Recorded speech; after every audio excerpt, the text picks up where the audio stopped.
How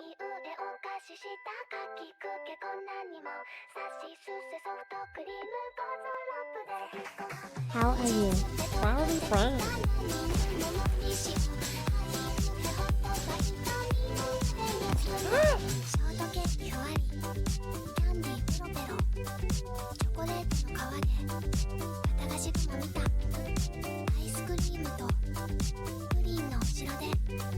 What is that motion? What is this motion? Will we get a Discord server? Who's so cool? Thank you for the follow, sissy. Step 4. A little yoink and twist. Oh my god. That's the horny bell, the horny gong. Sex, sex, sex, sex. I mean, I want to join.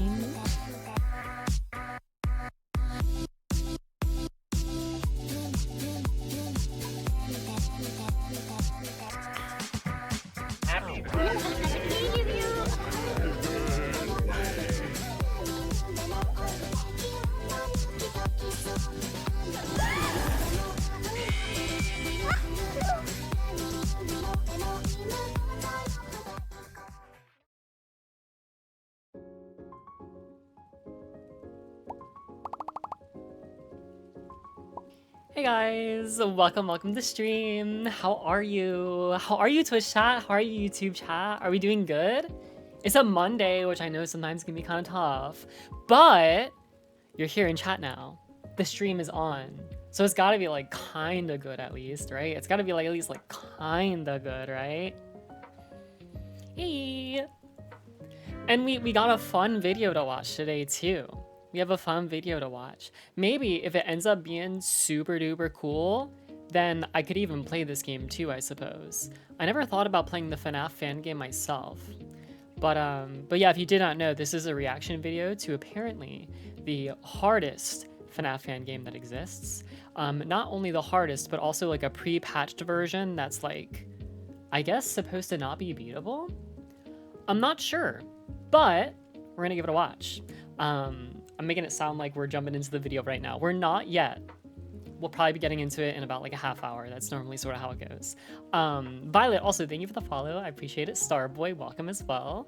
Also, hi. Someone was waving with neural wave saying, like, recognize me, senpai. Who are you? Where were you? Oh crap, I think I missed you in chat. Oh, it's freaking Blue Rose. Hey, of course I notice you. But I noticed all of you. Thank you so much for coming. Also, by the way, guys, I did fully update the fan art. So when I go pee, when I inevitably go pee, when I inevitably go pee, you will be able to see all of the new fan art as well. So so look forward to that, because there has been some really good stuff recently. I'd say like over like the last 20 days or so, there's been some absolutely amazing fan art. Some of it is not gonna be on the channel because it's a little bit too lewd. There's I don't know if they're gonna end up posting it or not, but somebody sent me a DM last night actually with it's not like super lewd fan art, but like it's some pretty risky stuff. It was like they sent me a speed drawing of the art, and in the beginning they drew me in like freaking 3 different sex poses and then kept erasing it and then did the actual fan art. So that was interesting to watch. Motherfucker, dude, he baited me into watching that. Like, what the hell?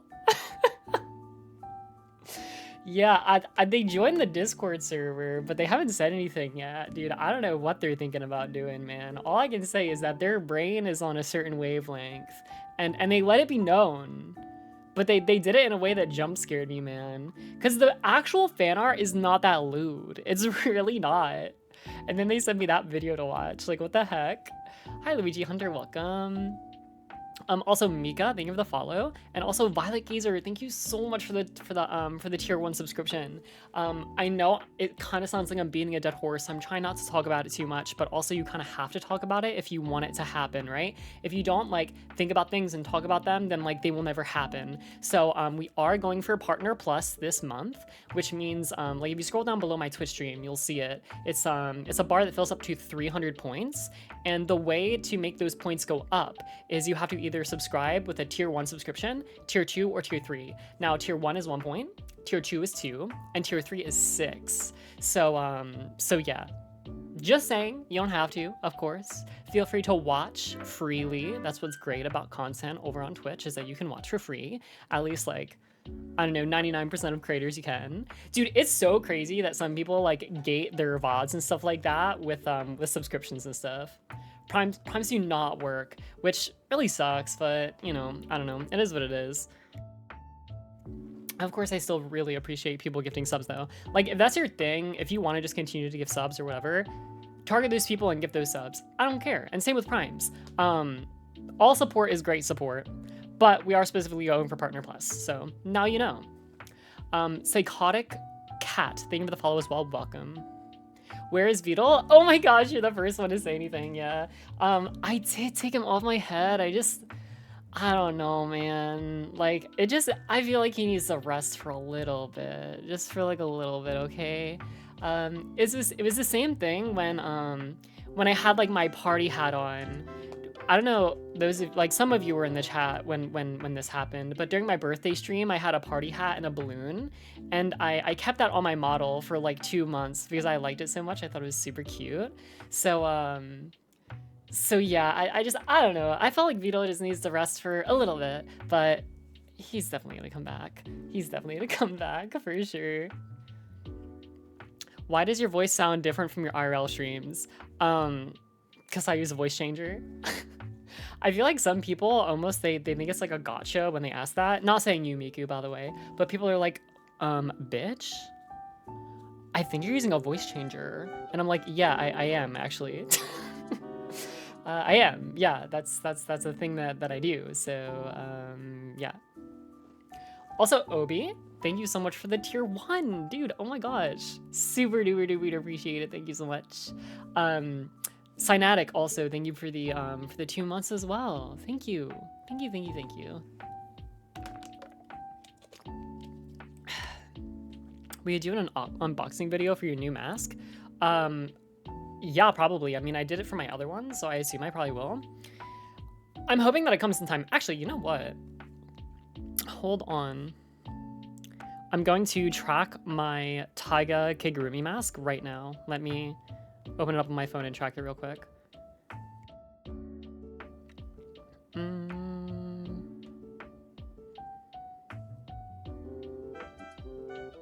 Bruh. It still doesn't say it arrived in America. Now, this is no shade at my Kigurumi mask company that I'm partnering with, because they have been absolutely amazing. But they did tell me like 8 days ago that it was gonna land in America, and it didn't. And then I messaged them on Saturday and I was like, dude, it still doesn't say it. And they're like, oh yeah, it actually did. It should update on Monday. Still don't see it, so I don't know. I'm probably not gonna get it by this Saturday. Oh, I don't know. Unless it just hasn't been updating, I don't know. We'll see. We're either gonna be debuting it this Saturday or next Saturday. I really hope it's this Saturday. We'll just have to see. Faison, thank you so much for the resub too. Oh my gosh. Partner Plus, let's go. Thank you so much. Thank you. Yeah, but in general, like again, production and shipping has been very fast. This is by far like the quickest I've ever been receiving a Kigurumi mask. In general, like they take up to a year. I commissioned this Taiga mask like literally like 2 months ago. So like things are absolutely fast and expedited. So again, not trying to I'm not trying to make it seem like it's delayed and it's bad and it's taken forever. Absolutely not. You know what is taking forever though? I commissioned a new outfit for my VTuber model here, and it's been like 7.5 months. I just messaged them today and I was like, bro, like, you gotta get me that shit like fucking now, bro. I don't know what to say. And they're like, okay, we'll get it to you like super soon. So hopefully that comes soon. That would be also really cool. Samurai for God, thank you for the follow. Welcome. And also Sad Life, please. Oh, you have a basil profile picture. That's so adorable. Yeah, I haven't been playing too much Omori recently. I've been watching anime when I wind down in bed recently, and it's been that new anime that I was trying to yap about before. Hold on. It's like I pay my bills by playing survival games or some shit. What the fuck is it called? Hold on, let me find it. Playing death games to put food on the table. Yeah, I don't know if anyone's watching that right now. It's a currently airing anime made by Studio Dean. It's not very popular. I just like randomly clicked on it and I was like, this seems kind of lit, I guess. I don't know. It's been all right. Why are you guys spamming that emote? What if I told you that I have stolen the Taiga Kigurumi mask? I'll fucking fight you. I will fight you. And you've seen what I look like. You know what I look like, so you should be absolutely afraid. Do you have a mask review to perform? Not yet, but that is also being commissioned as well. So so hopefully that comes very soon too. I found you on YouTube a few weeks ago. Wanted to catch you live super badly. Oh, that's so sweet. Aw, I'm really happy you could make it today. And you joined right at the start of the stream. So, you know, assuming you have some free time, you will be able to hang out for quite a while. But yeah, so I don't know if I can really recommend this anime that playing death games to put food on the table. It's like kind of super fucking mid, I think. Everything outside of the parentheses is y-chan, not me. And what the frick are my mods talking about in YouTube chat? I don't know. Hi, YouTube chat. Hi. I've got an interview tomorrow. Fingers crossed that I get the job. Dude, me too. Good luck. Good luck, good luck, good luck.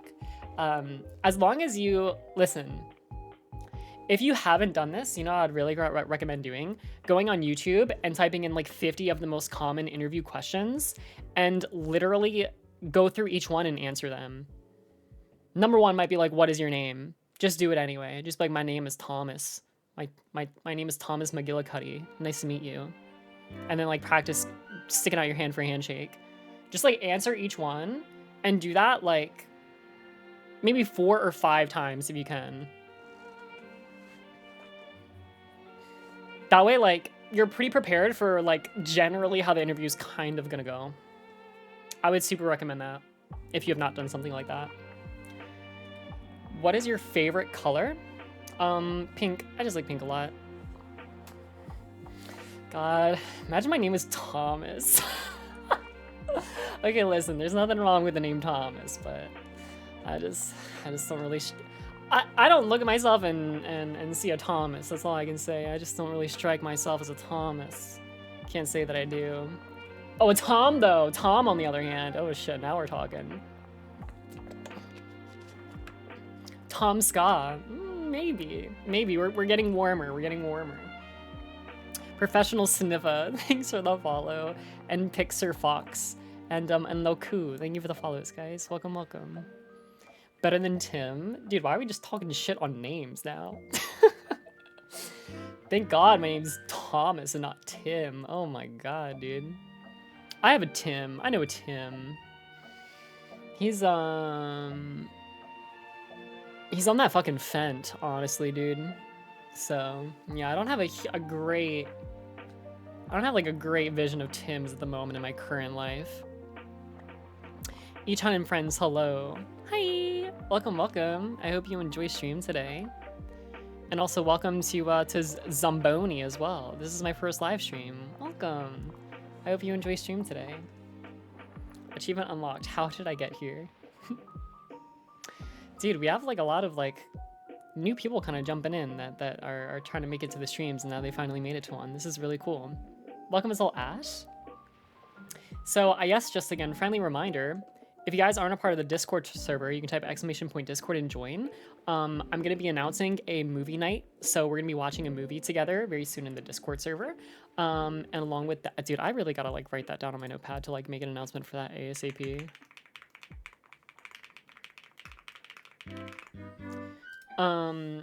And also there's a great community over there, and also like weekly schedule announcements, so you always know when I'm going live and what I'm going to be doing for those streams. I always try to make my schedule announcements like in depth enough to where like you actually know what the heck we're doing, because I'll see like a lot of other people like post their schedules and it'll just be like, it'll just say like react, or it'll just say like game, and I'm like, okay, like, do you have like a description that explains more? And it's like, you don't. And it's like, damn, dude, like what is even the point of a schedule then?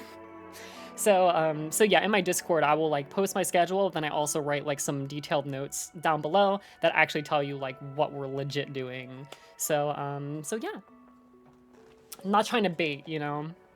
I like to, because I think, and it's not even a bad strategy, I don't think, but I think some people don't like really detail what they're actually doing in stream because they're afraid that people might read that and then go, oh, well, I'm not that interested in that, and then not join.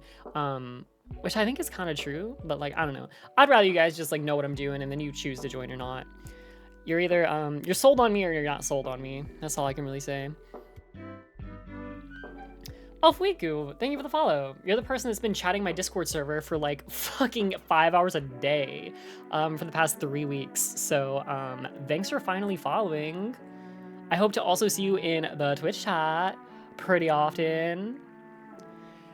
Dude, friggin' Fuiku. Yeah, they are getting called out. Dude, it's the friggin' y-chanVODs fan club. This motherfucker's like, here's my top 30 favorite VTubers. Fucking list 30 VTubers and I'm not even fucking on it. Oh, okay. Cool, dude.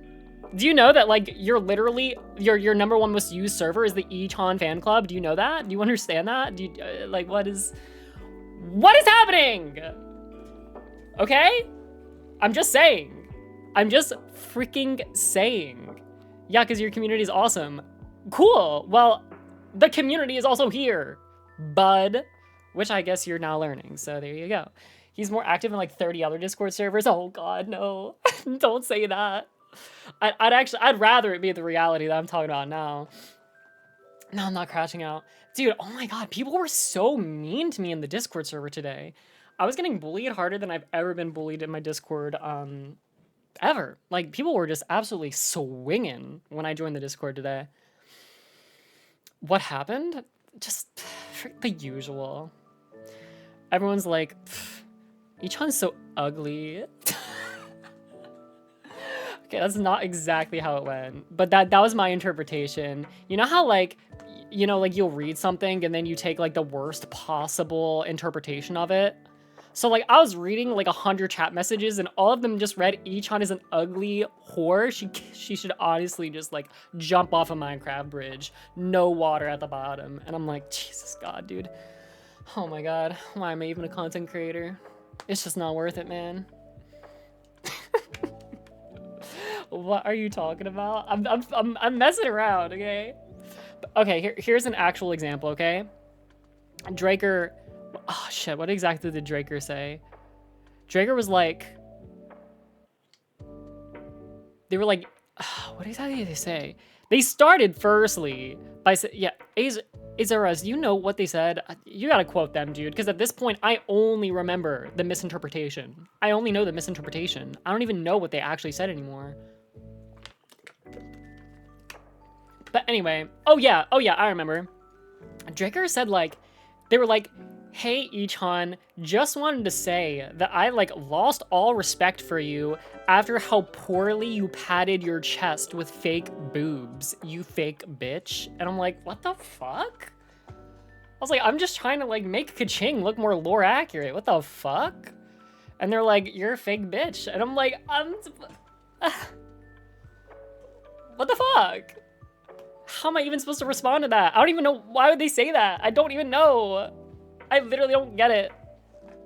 They're like, yeah, you just did such a shitty job. I'm like, that's what. Okay. All right. Cool. Cheb's, thank you for the gift sub, by the way. I appreciate it. Welcome, welcome. Or not welcome, sorry. My brain's broken. That is not what I said. Crying emoji, laughing emoji. Yeah, well, again, that's about what I remember, so. That's pretty much how it played out in my head, so. Sorry. No, okay, this is like, I don't think it legit stems from this issue, but one huge problem that I have, and honestly, I bet some people in chat have this same problem, because you know how people say like your community is like a reflection of yourself, right? So like one big problem that I do genuinely have is if someone doesn't like something that I do or disagrees with a thought or action that I have taken, I think they hate me, and I feel like I need to either have them understand and we hit a middle ground, or I literally have to change. That is like, dude, that shit fucks me up, dude. Basically, I always think I'm on bad terms with everyone. That shit fucking kills me, dude. I hate it. So I just like always want to make peace. I always want people to just like be chill. Damn, no one even relates. Cool. Oh my god. just opening up about my insecurities, and everyone's like, nah, bitch, that's just you. Sorry, I cannot relate. And also, bitch, you gotta get that shit checked. I make war. Oh god. Oh man. Creeper. Oh man. What is this poll? Ichan is cute, pretty, uggo. Not for me. Love her. Holy crap, Cyan. Think of the 15 months. That is absolutely crazy. Thank you so much, man. Oh, dude. Yo, I gotta call out someone else. Okay, I'm not gonna dox you. Don't worry, I'm not gonna dox you. But I got an unhinged message from a viewer when I ended my Saturday stream. Which, hey, I get it, okay? This is the classic, like, she was asking for it. But chat, like, listen, I know I was looking like a fucking snack to unpack on Saturday, okay? I know that. So I understand why this message came after my Saturday stream. The person said, they said, I hate you so much. Also, at the same time, I'm really in love with you. What do you call that? To clarify, I always watch your stream while Uber driving, just hearing your voice only since I can't see while driving. Also, I hate the voice changer and the Kigurumi mask. What the fuck? But also, I'm in love with your personality and voice, and I think you're extremely cute. Like, damn, bruh. What the fuck? Bro thinks like he's the tsundere, dude. Bro thinks he's the god. Shut the fuck up. Shut the fuck up. Dude, you would not be surprised if it's Foxy, though. Foxy is always... Dude, you know what I fucking love? I love... This is like... Okay. I shouldn't like this so much, but I do. It makes me feel, like, special. I don't know. But I love that, like, I won't be streaming, right? And I can just like go to my Twitch channel page and click the viewer list. And there will always be like 10 or more people in the viewer list at all times, no matter what time of day. Like Threegle is in my chat 24/7. Doc is normally in my chat 24/7. Fembot Foxy is normally in my chat 24/7. It's funny, man. I love seeing it.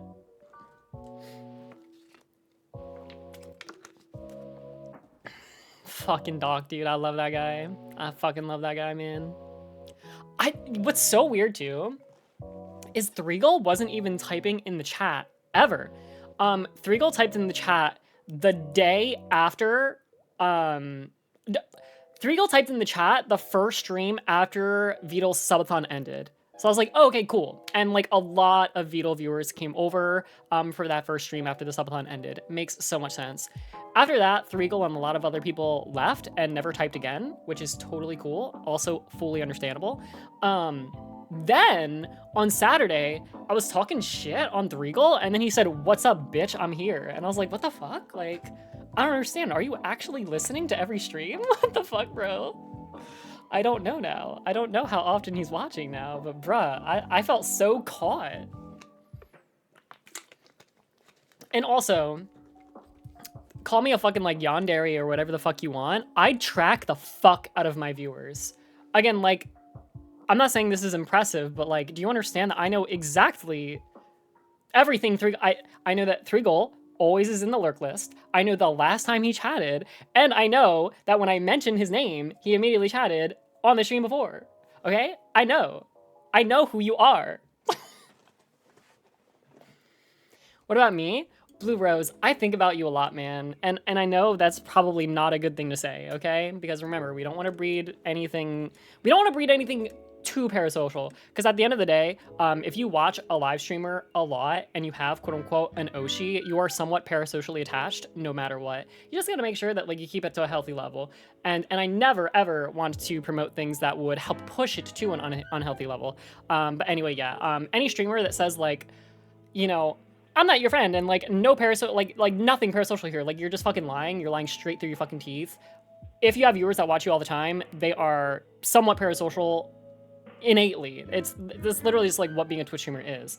And that's cool. Like, I'm somewhat parasocially attached to CDawgVA. Like I have streamers and content creators that I'm somewhat parasocially attached to. I don't care. I think it's fine and it's somewhat healthy. You just gotta keep that shit in check. So it is what it is.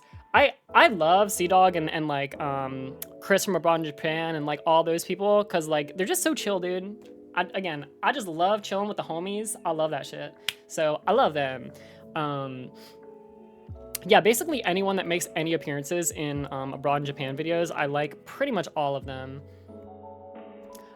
Small Guy, thank you for the follow. Dark Spitfire, thank you for the follow. Crimson, thank you for the follow. Losers, thank you for the follow. And Kita, thank you for the follow. I appreciate it. Thank you. Yeah, it's a pretty pathetic hype train, but you know, it's okay. I don't have to milk you guys every day. Just, the only thing I need, okay? Listen, because we only got to a level 1 hype train, here's the deal we have to make, chat. Someone needs to subscribe with tier 1, tier 2, or tier 3 sub right now, okay? That will make up for it, because we need to get Partner Plus. Why no milking? Okay, I'll milk you hard later, and then that's fine. Start a hype train at like, you know, 9 o'clock or whatever, because we can get 2 hype trains. We can get one at the end of the stream. So I'll milk the fuck out of you if you want later. Yeah, if that's cool. What was I saying? Dude, I got like totally derailed talking about that like parasocial thing. I was trying to say something else before that. I was looking like a snack on Saturday, which I know. Chat, oh my god, dude. Yo, thank you so much for the gift sub as well, Lily. I appreciate that. Thank you so much. Yeah, like I was a snack on Saturday. I want to look like a snack more often. I have more cute clothes coming. I don't remember.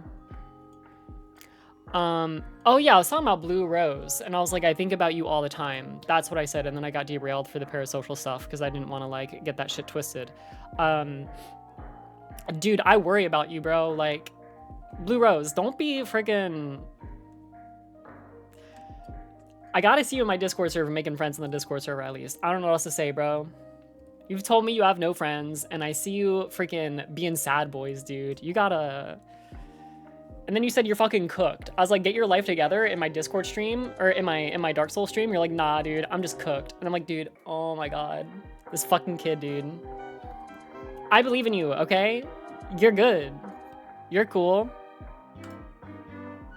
Clippy, thank you for the tier 1 as well. I appreciate you so much. Thank you. Everything is redeemed. All is loved. All is whole.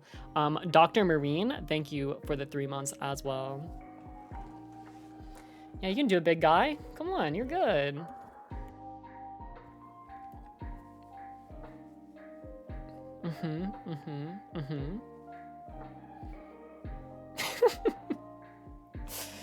God, I love Doc, man. Fucking love Doc, dude.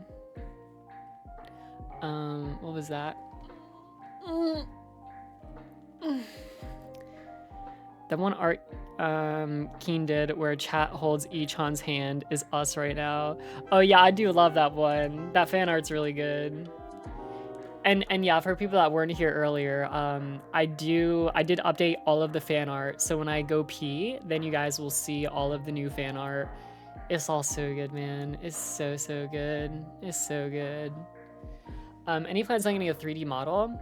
If you're talking about like one where like I do like Fillion, no, because my room is way too small. to like actually like, get up and like do that type of stuff. But if you're talking about like those other models, like I said, where you can kind of like track your hands and like do stuff like that, I'd like to at a point, yeah. Again, I have a new outfit coming for this model, so anyway, I've never really thought about it. Probably like way later down the line, I might upgrade my model, but I'm not really thinking about that right now. Especially since like I kind of like fixed my tracking a little bit too. I'm quite liking my model still. I really like my model a lot. I really like the facial and eye tracking that this model has. It feels just like real good. Some people say my shit looks bad, and then some people are like, dude, I'm like obsessed with the way your face is tracked. And like, yeah, I'm a fan of it. My eyes look better. Yeah, my mouth and my eyes should look better. Because before, basically, my mouth would always just look like this.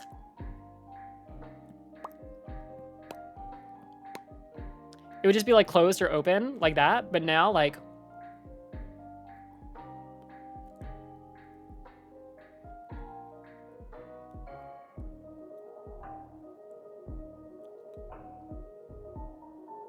see all that? So there's like a lot more.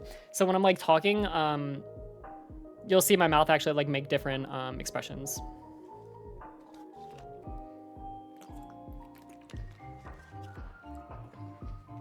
So yeah, I've like fallen in love with my model now.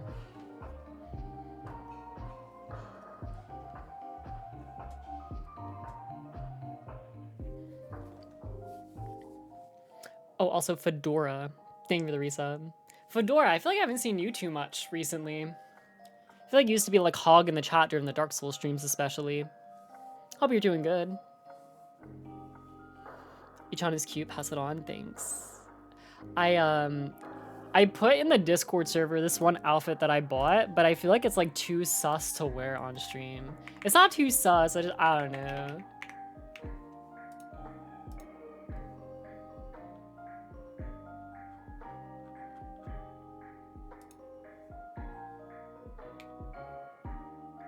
Yeah, it's the onesie. Okay, listen, this is how I bait people to join the Discord server. Okay, join my Discord, type !Discord, join it if you're not in it. In the media tab, I'm gonna put the outfit that I'm thinking about wearing. I do have it.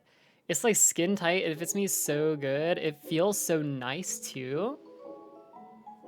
It's just like, dude, that shit is so peak, man. It's so peak. But I don't know, man. It just feels like a little... Just like a little... I don't know.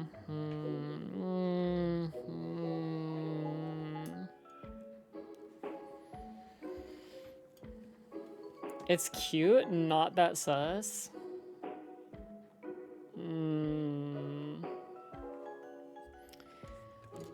We'll see how hard I can milk you guys later tonight. Maybe I'll wear it one Saturday, maybe.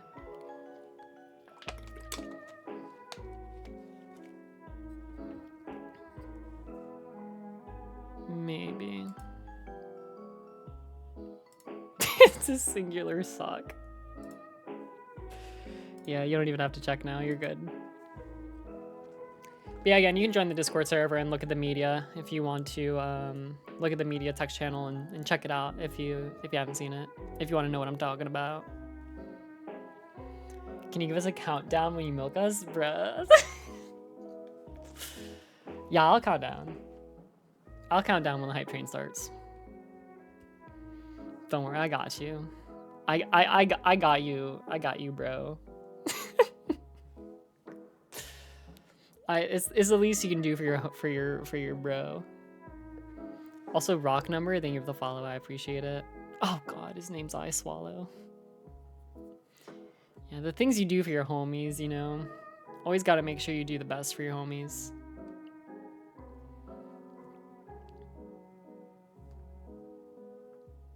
Fembot, you're on the right track. Somehow you got a little bit derailed, but I think you understand. Rudius, thank you for the follow as well. I appreciate it. Welcome to stream.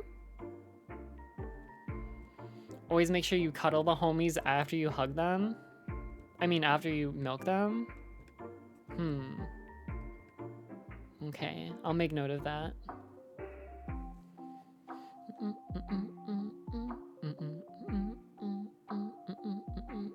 And you have to kiss them too? That's a lot. I don't know if I can sign up for all that.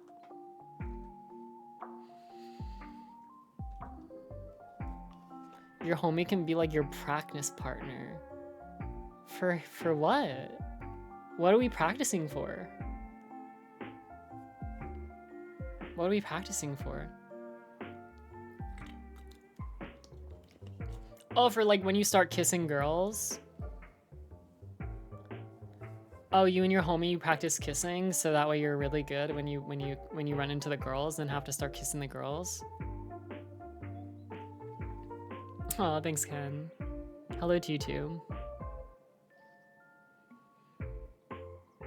Girls have cooties though? Oh, well then you don't have to practice then. It's okay.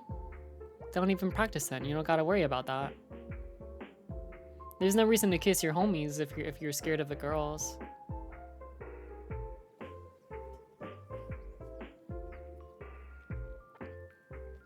If you can't get the girls, you just get with your homies?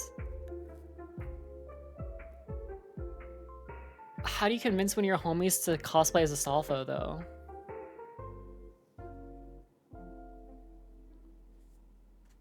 How does that work?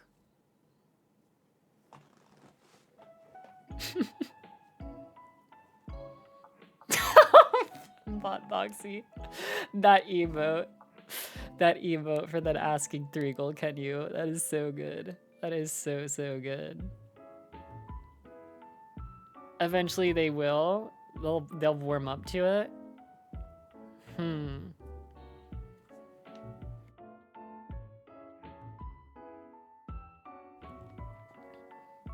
My homie can do better cosplaying as a naked man. Oh god, this is so bad. I think we gotta like freaking react already, dude. This chat is getting... We're getting unglued by the seams here.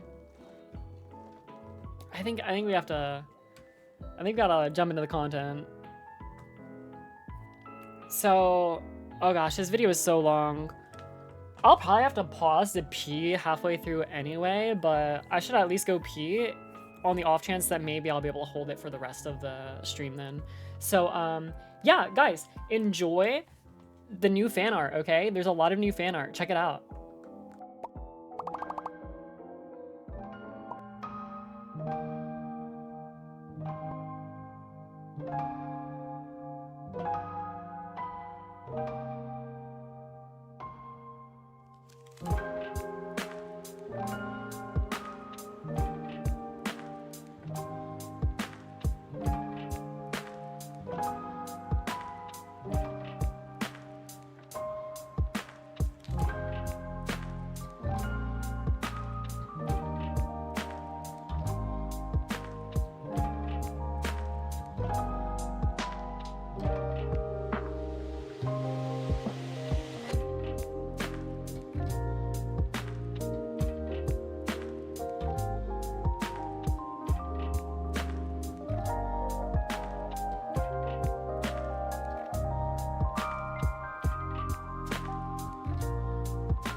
Hey guys.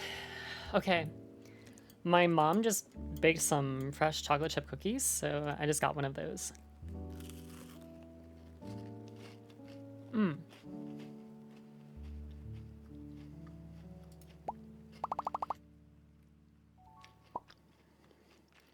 Yeah, really yummy. I love when they're still soft, you know?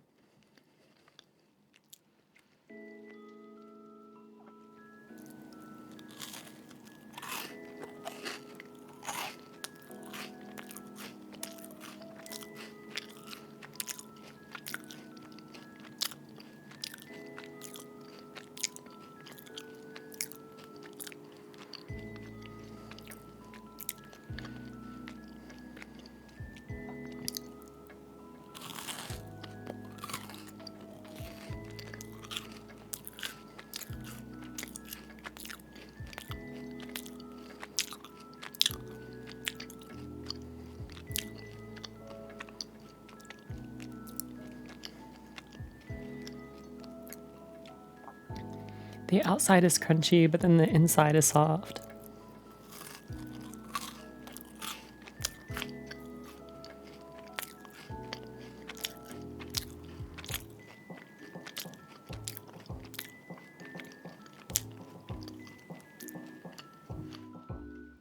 Hey, I'm sorry, I'm sorry. I didn't mean to make you guys mad. I'm sorry.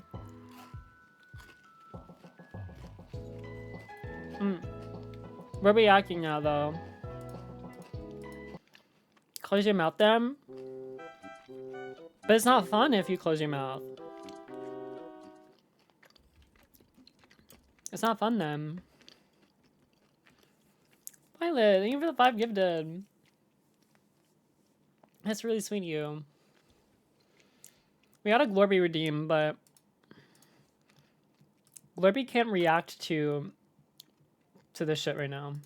I'm gonna refund you. I'm sorry. I will detach my twin tails though. Then I also saw there is Miku. We'll get that shit sorted as well. Yeah, the cookie was good though.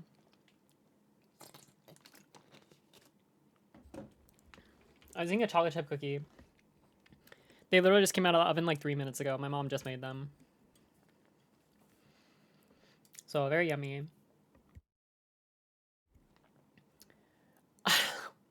Guys, you're making me feel bad for not bringing Glorpy. Glorpy, get in here for a sec.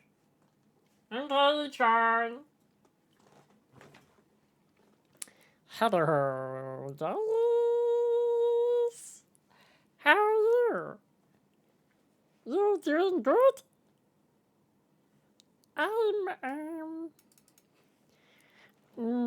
Did your mom make some cookies or? Hey, I eat guess how many cookies I eat. How many cookies you think I eat? I'll give you a hint. It's more than one. I'll eat more than one. 9? 47? Your mom don't make that many, but I probably eat that much if I could. I eat 9.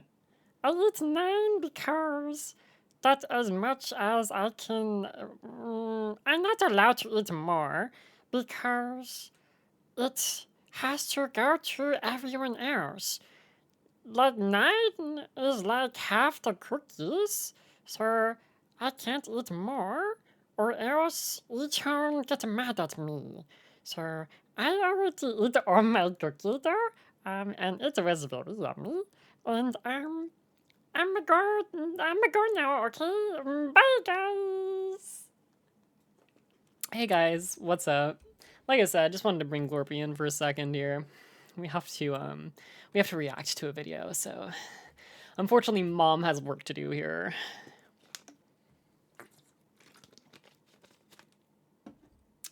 I'm sorry. The stream is too unhinged. First, I freaking eat cookies into the microphone, smacking my lips with an open mouth. And people are just like, this is the most disgusting thing ever. Then we have other people that are like, I've never seen this disgusting creature on screen that sounds like Golem. Please get it off. It's all falling apart. It's all falling apart. It's okay though. The Glorpy lovers know how good Glorpy is. And I love her too. She's a real sweetheart. Also, Megamine and Soda, thank you for the follows, guys. Welcome, welcome. We need Glorpy lip smacking next. Okay. What's wrong with Glorpy? There's nothing wrong with Glorpy. She's a perfect girl, the perfect daughter. I couldn't ask for anyone better. Do you put her in the closet? No, she's hanging out downstairs. They said what to Glorpy? What did they say? No one talks bad about my Glorpy like that.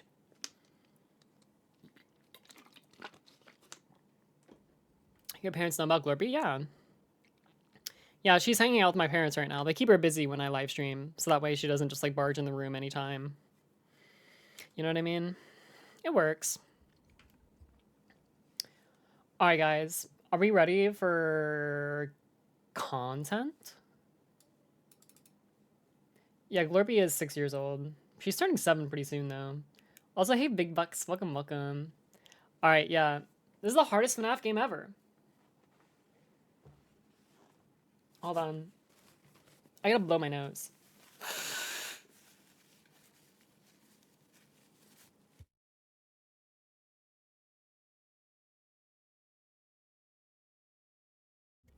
Okay. Alright, we're good. Question, why are you watching this specific video? I need context. Of course I can give you context, my friend. So I've watched at least like, what, 4 FNAF challenge videos at this point. I'm kind of addicted to them. It's like a type of video that I really enjoy because I'm personally someone that loves setting arbitrary challenges for myself when I play games. Like even when I just pick up any game, like let's say I'm playing Resident Evil, I'm setting that shit to the hardest difficulty on my first playthrough. Same with like The Last of Us, okay? Those are some examples. So seeing videos like this on Five Nights at Freddy's, it's just really engaging to me because this is like a franchise that I'm really in love with right now and I'm playing a lot of the games. So it just all kind of comes perfectly together. Now this specific video as well is the hardest fan game ever, and that shit just really tickles my fancy because it's something that I would never personally engage with. Like I wouldn't go seeking out a fan game for FNAF. So the fact that this guy did the research, found the hardest mod or fan game, whatever you want to call it, for FNAF, like, dude, I want to know. I want to see it, and I want to see just how hard it is. Because I have no idea what it's going to be like. Like, what is a fan game even like? I've never seen one in my life. I'm yapping a lot right now, okay? But the guy asked, okay? He asked. So I'm just letting you know what went on in my brain.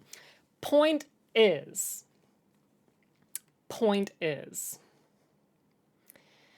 this is supposedly the hardest FNAF fan game of all time. I don't know what animatronics are in it. I don't even know when it came out. It's all a mystery to me.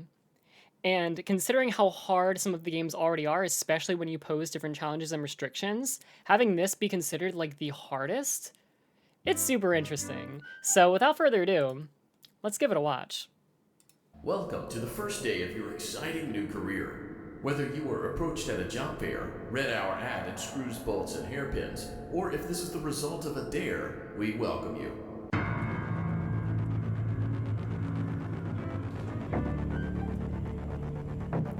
Oh, okay, that's for advertising his own channel, got it.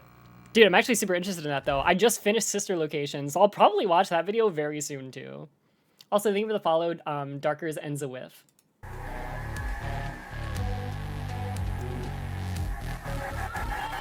Alright, so a few months ago, I played through one of the hardest Five Nights at Freddy's fan games, Mechanism. The game was pretty difficult. It had 8 different endings, and 2 of those— Dude, what? This game looks insane. Is this what like FNAF World looks like a little bit? I haven't played that one yet, but I do want to. Kind of reminds me of like Undertale a little bit though, especially with that like spider. Dude, I want to play Undertale, dude. I've already played all of Undertale, but like I want to play Undertale. I guess I could play the newest Deltarune chapters. I still haven't done that. endings were just completely unfair. But looking through the comment section of that video, you all made it very clear that there could be a fan game that is even harder, and it goes by the name of Post Shift 2.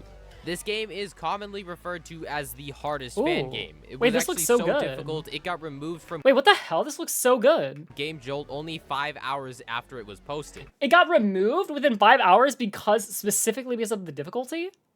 So in this video, I'm going to be putting that to the test and beating the hardest version of Oh, this game, shit, the pre-patched dude. version 1.0.0. Oh, that is so cool. Oh, that is so cool. Bro, to see if it is truly more challenging than Mechanism and is the hardest Five Nights at Freddy's fan game. So the rules for this challenge are extremely simple. We need to beat the entirety of this game while completing every single bonus objective.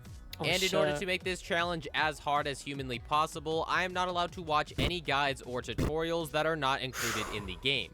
Meaning, if I get stuck on a night and can't beat it, I'm not allowed to search up any guides to help me beat that night. The only thing I can use is the small bit of information that gets given to me at the beginning of every single night. So, without further ado, let's see if Post Shift 2 is truly worthy of being known as the hardest Five Nights at Freddy's fan game. Okay. All right, we have Reverend Freddy, Minotaur Foxy, and Minotaur Freddy. Interesting. And I guess, yeah, because we don't really know much information on the games, like we don't know what their AI level is or anything like that, this is going to be like a learning process. Like we don't, this is interesting. This is interesting. It's not normally how these videos go because we have such a like in-depth knowledge of how everything works. This is super blind. Before we actually start this night, I just need to clear up one thing. As you probably saw in the intro, this game is split up into two parts, Part A and Part B. This was just because the developer couldn't export the entire game as one file, so they split it up into two.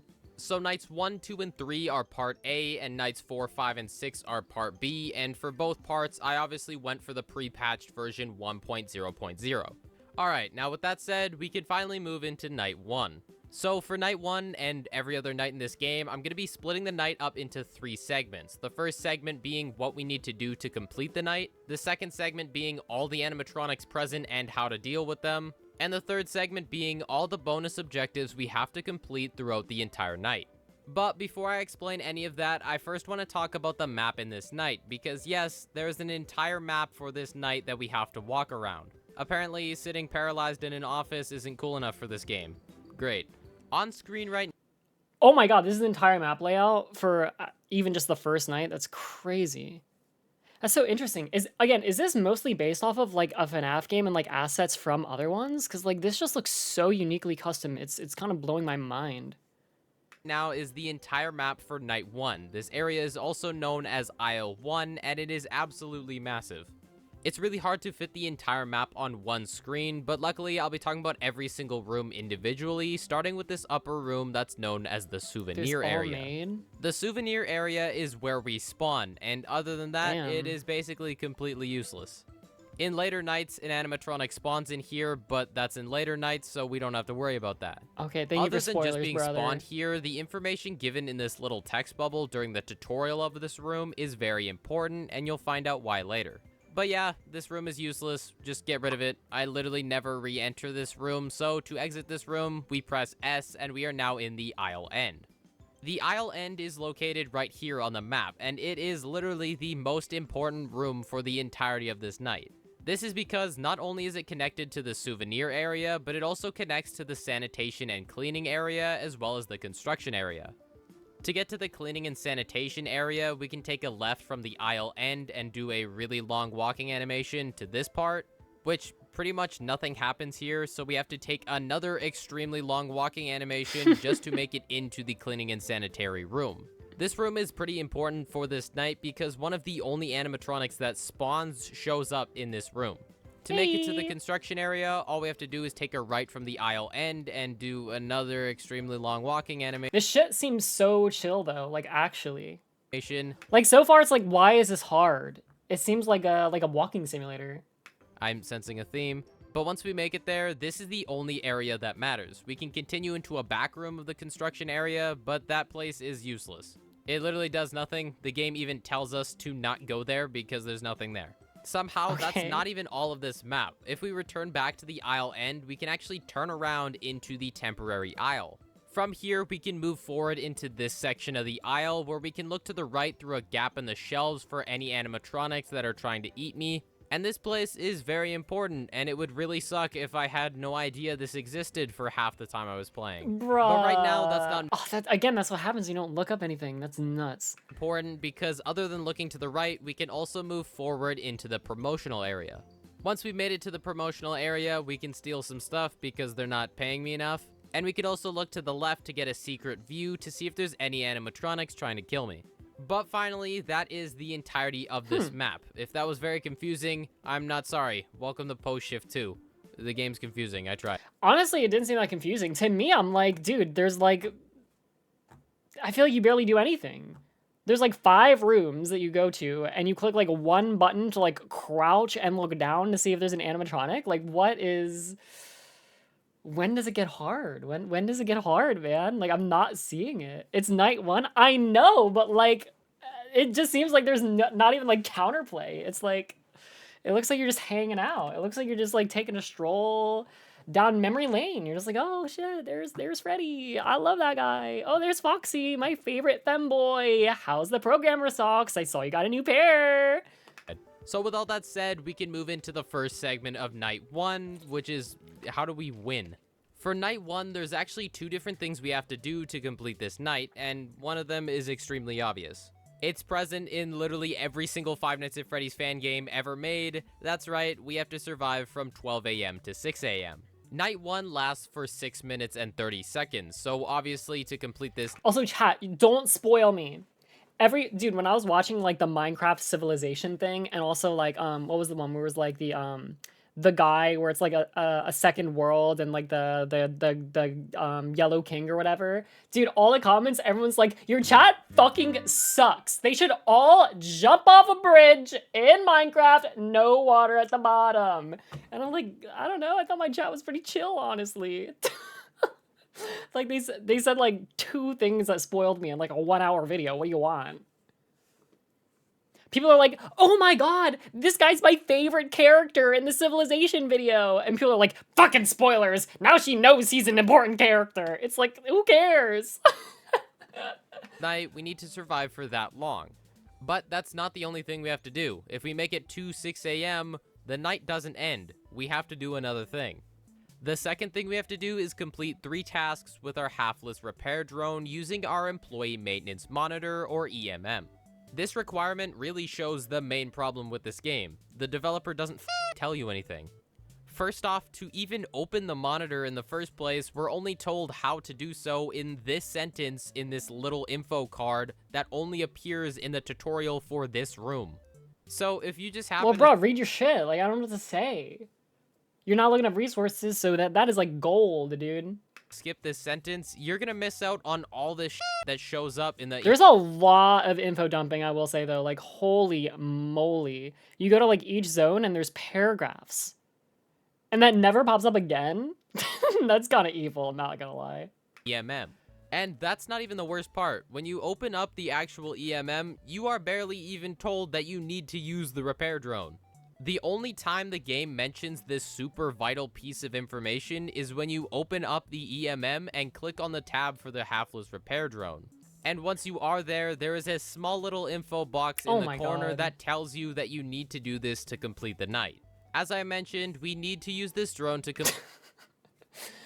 By looking at the average age demographic for this game, it is actually a 12-year-old child. The reading comprehension on average is for 15-year-old children, so pretty much there's an 80% chance you're gonna get soft locked on night 2 because you're not gonna understand 5 of the words in the tutorial. Complete 3 different tasks, but luckily these tasks are really, really easy.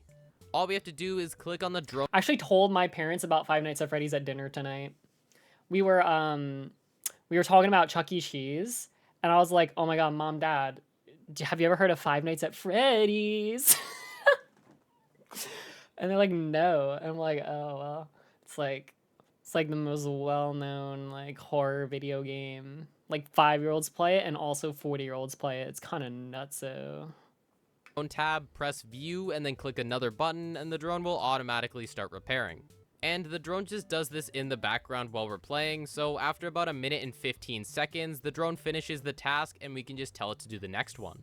So to successfully complete night 1, we need to survive for 6 minutes and 30 seconds to make it to 6 a.m., as well as complete the 3 required tasks using our halfless repair drone.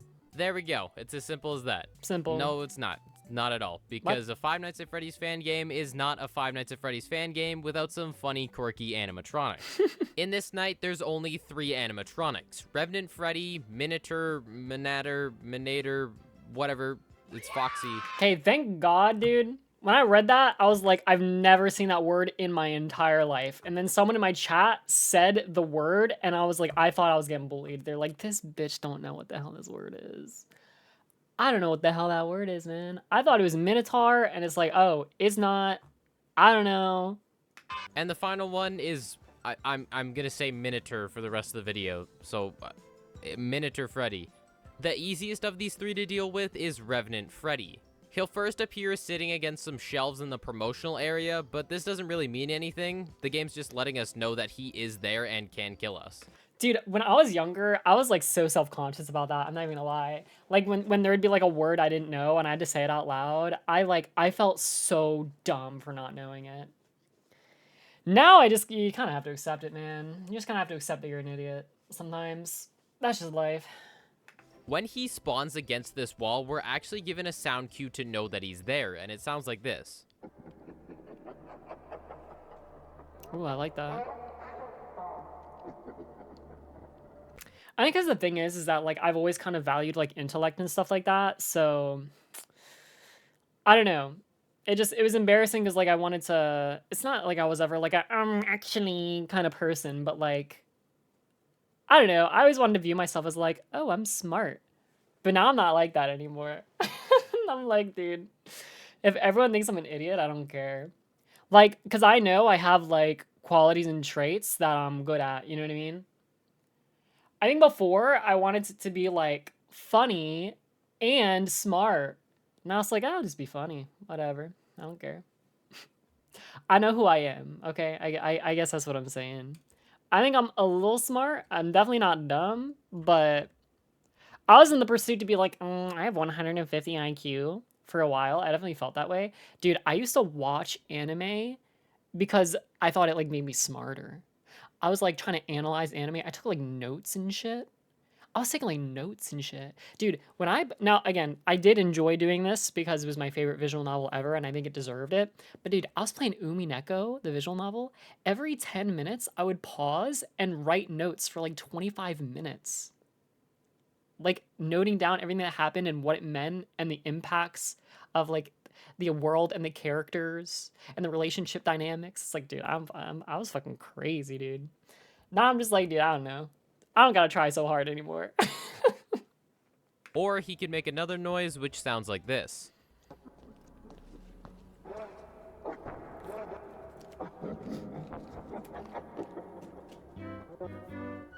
Either way, both of these sounds just mean that he has now spawned sitting against the promotional area shelf. Think to follow LK Once he and decides Emperor. that now is probably a good time to kill us, he moves over to the left side of the promotional area. You know the secret my spot God. that I was talking about where we can see if animatronics are gonna kill us? Yeah, that one.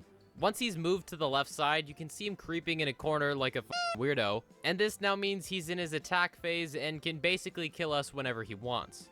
The one weird thing about this is he doesn't make a sound for when he moves to this position. He just does. Another thing I noticed that is kind of important is throughout this entire night, he mostly will attack only 2 times. The first of these attacks is around 2 a.m. and the second attack is around 4 a.m. But All right, I will say the fact that we are still spending this much time on night 1 is kind of scary for what's to come. Like, we're making a breakdown, like, normally for... This feels like a night 4 or 5 video at the moment. obviously this can change depending on how aggressive he wants to be. So we know where and when he spawns, but the real question is, how do we get rid of him? To get rid of Revenant Freddy, we first need to go to the aisle end. I have not. And once we're there, we need to open up our maintenance panel and deploy a drone that targets Revenant Freddy. This drone basically acts as a decoy and will lure any animatronics that are trying to attack us away from us. But much like every other thing in this game, we are barely even told how to do this. In the info card for the promotional area, we are told that if Revenant Freddy appears to the left, he is going... One thing that I love is like things that help me, like friends.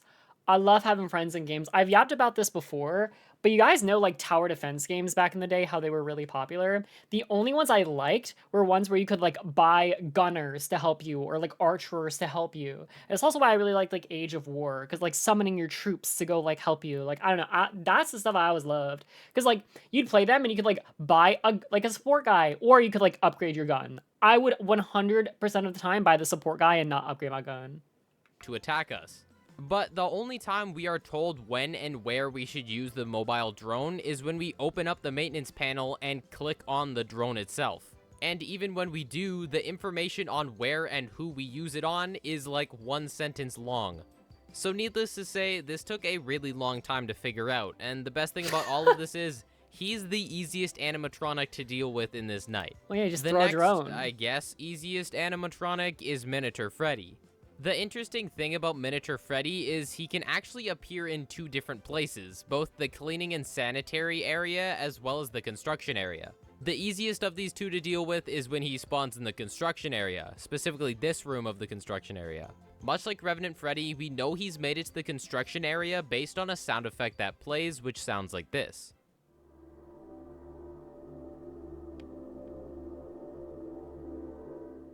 Once we hear that sound effect, we want to immediately move over to the construction area so we can watch Miniature Freddy crawl out of a hole. And once we see that, Okay. a 15-second timer appears in the top left of our screen telling us to go to the promotional area. Oh, that's So nice. to survive this attack, we need to first listen out for the sound effect, then move to the construction area to start the timer. And once we do that, we'll have 15 seconds to move down the aisle to the promotional area, and if we do that in under 15 seconds, we survive. Cool. The second appearance Miniature Freddy has is, of course, in the cleaning and sanitation room. Of course. And much like the construction area, he also has a sound effect that lets us know when he's there, and it sounds like this.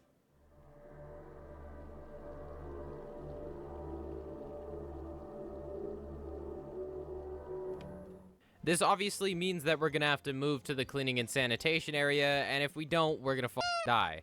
Once we make it to the room, we can click on this vent to open it up, and assuming we made the right call with the sound effect, Miniature Freddy will pop out of the vent. What is interesting though is it feels like this game is much more about like how do you word this? It's like it's not about like luck or like different like it's like a puzzle game, right? More than anything else. It's like you just have to figure out what things to execute when. At least that's how it feels right now. Thank you for the follow, boy, because I appreciate it. Depending on how fast we got to the vent and opened it up, Lily. Miniature Freddy will appear in 3 different forms. The first form is when we get there the fastest, and it's just where he looks completely normal. And if we wait a little bit longer, super normal. I'd say it looks pretty normal. he'll appear in his second form where he has a rabbit ear but still looks Oh like yeah, I mean that's not normal, duh. I mean that compared to that, I mean, normal, not normal. Normal, not normal. Normal, not normal. Miniature Freddy. And if we wait a really long time, like to the point where we're almost gonna die, he'll appear Oh no, that shit ain't normal. Okay, that shit ain't fucking normal, man. That is fucking absolutely not normal. in his third stage where he looks like Revenant Bonnie. Depending on which stage we found him in, we need to answer 4 questions in the Report Miniature Conversion tab of the EMM. The 4 questions we have to answer are, does your miniature have a rabbit ear yet? Does it reside within the cleaning area currently? I'm fucking taking like a multiple choice test as I'm trying not to die. Does it almost look like a completely different character? And finally, would you like us to revert the miniature's form? Yes. So if he's in stage 1, we want to answer no, yes, no, yes. If he's in stage 2, we want to answer yes, yes, no, What? yes. And if he's in stage 3, we want to answer all 4 yes.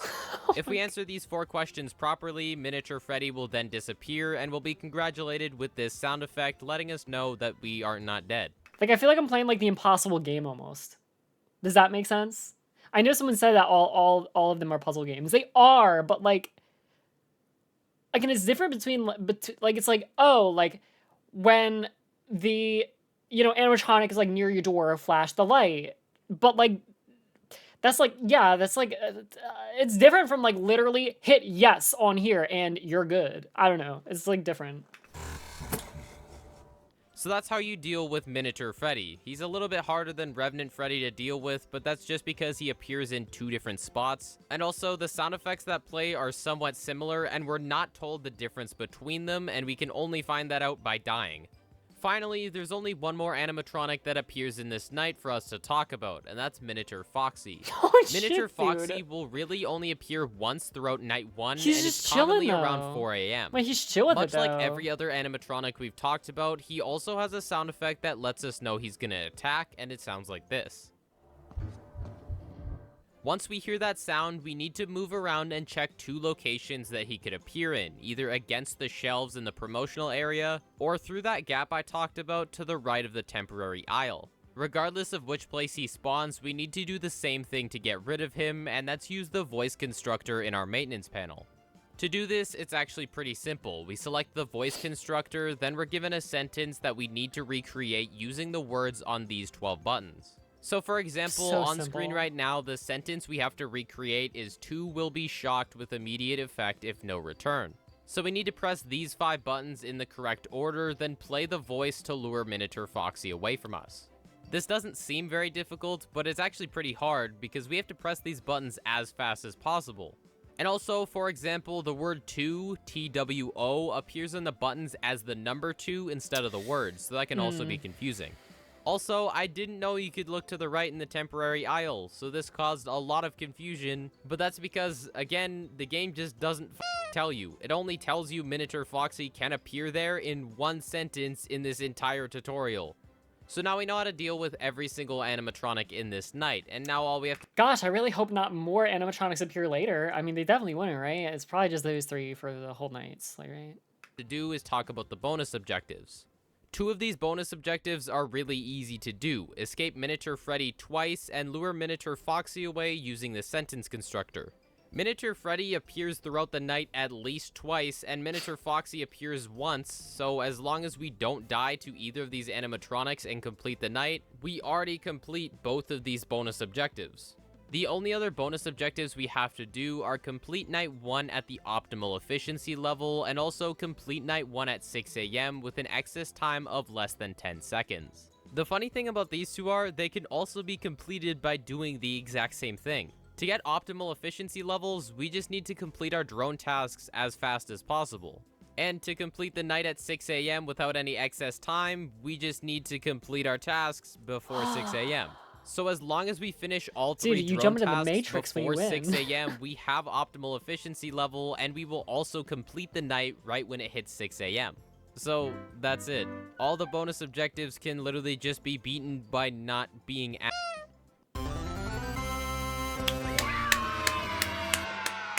Oh, at any time of view.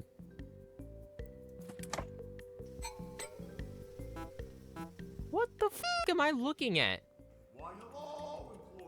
Oh, I like that. Party time! Get the f out of here! You're too far away from Miniature. I want to see what a jump scare looks the like. fuck? He's in my ass, bro. What are you talking about?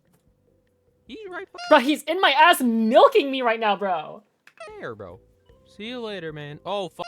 Wait, no, the f pizza dude. No, fuck, I fucked it up. Who's the pizza dude? I'm gonna die. Oh, That ain't piano. wow. That ain't piano. That ain't piano. Bro, get the fuck in there. Get in there. Revenant Foxy. Oh my god, bro. Oh, hell no, man. Bro, it's so stupid. It's because my guy does a fuck 360, and then instead of turning the same... What the fuck is this? What the fuck did I do? I didn't fucking do anything. Bro! This says Remnant Freddy. This is for you. This is for... This is I for don't know. you? That's for me? Shit, dude, he was Please just laying yourself. down. What am I supposed to... This is all night 1? I want to die! Please. Return. Oh! Oh my god. I'm dumb! I'm stupid!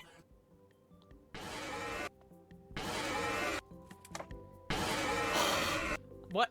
I can't do anything. That's the dumbest part about it. I can't do anything.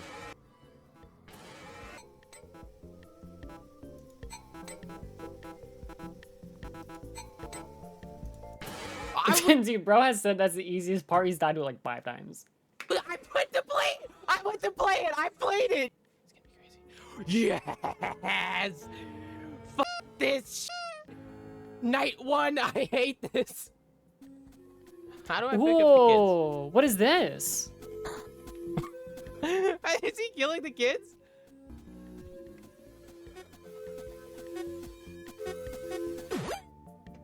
Let's go. That minigame you just saw, as well as this house segment, really don't do anything for the challenge. It's just lore. This shit looks So, cool as depending hell. on what we do during those 2 parts will give us a different ending for the game. But if we're being honest, you really just want to see me do night 2. Cool. Whoa, miniature baby and oh, and Remen and Bonnie. Let's go. My favorite character. Much like every other Five Nights at Freddy's game, Night 2 is just a more difficult version of Night 1. We're still in the Aisle 1 map, and we basically do the exact same thing that we did to complete the last night in this night.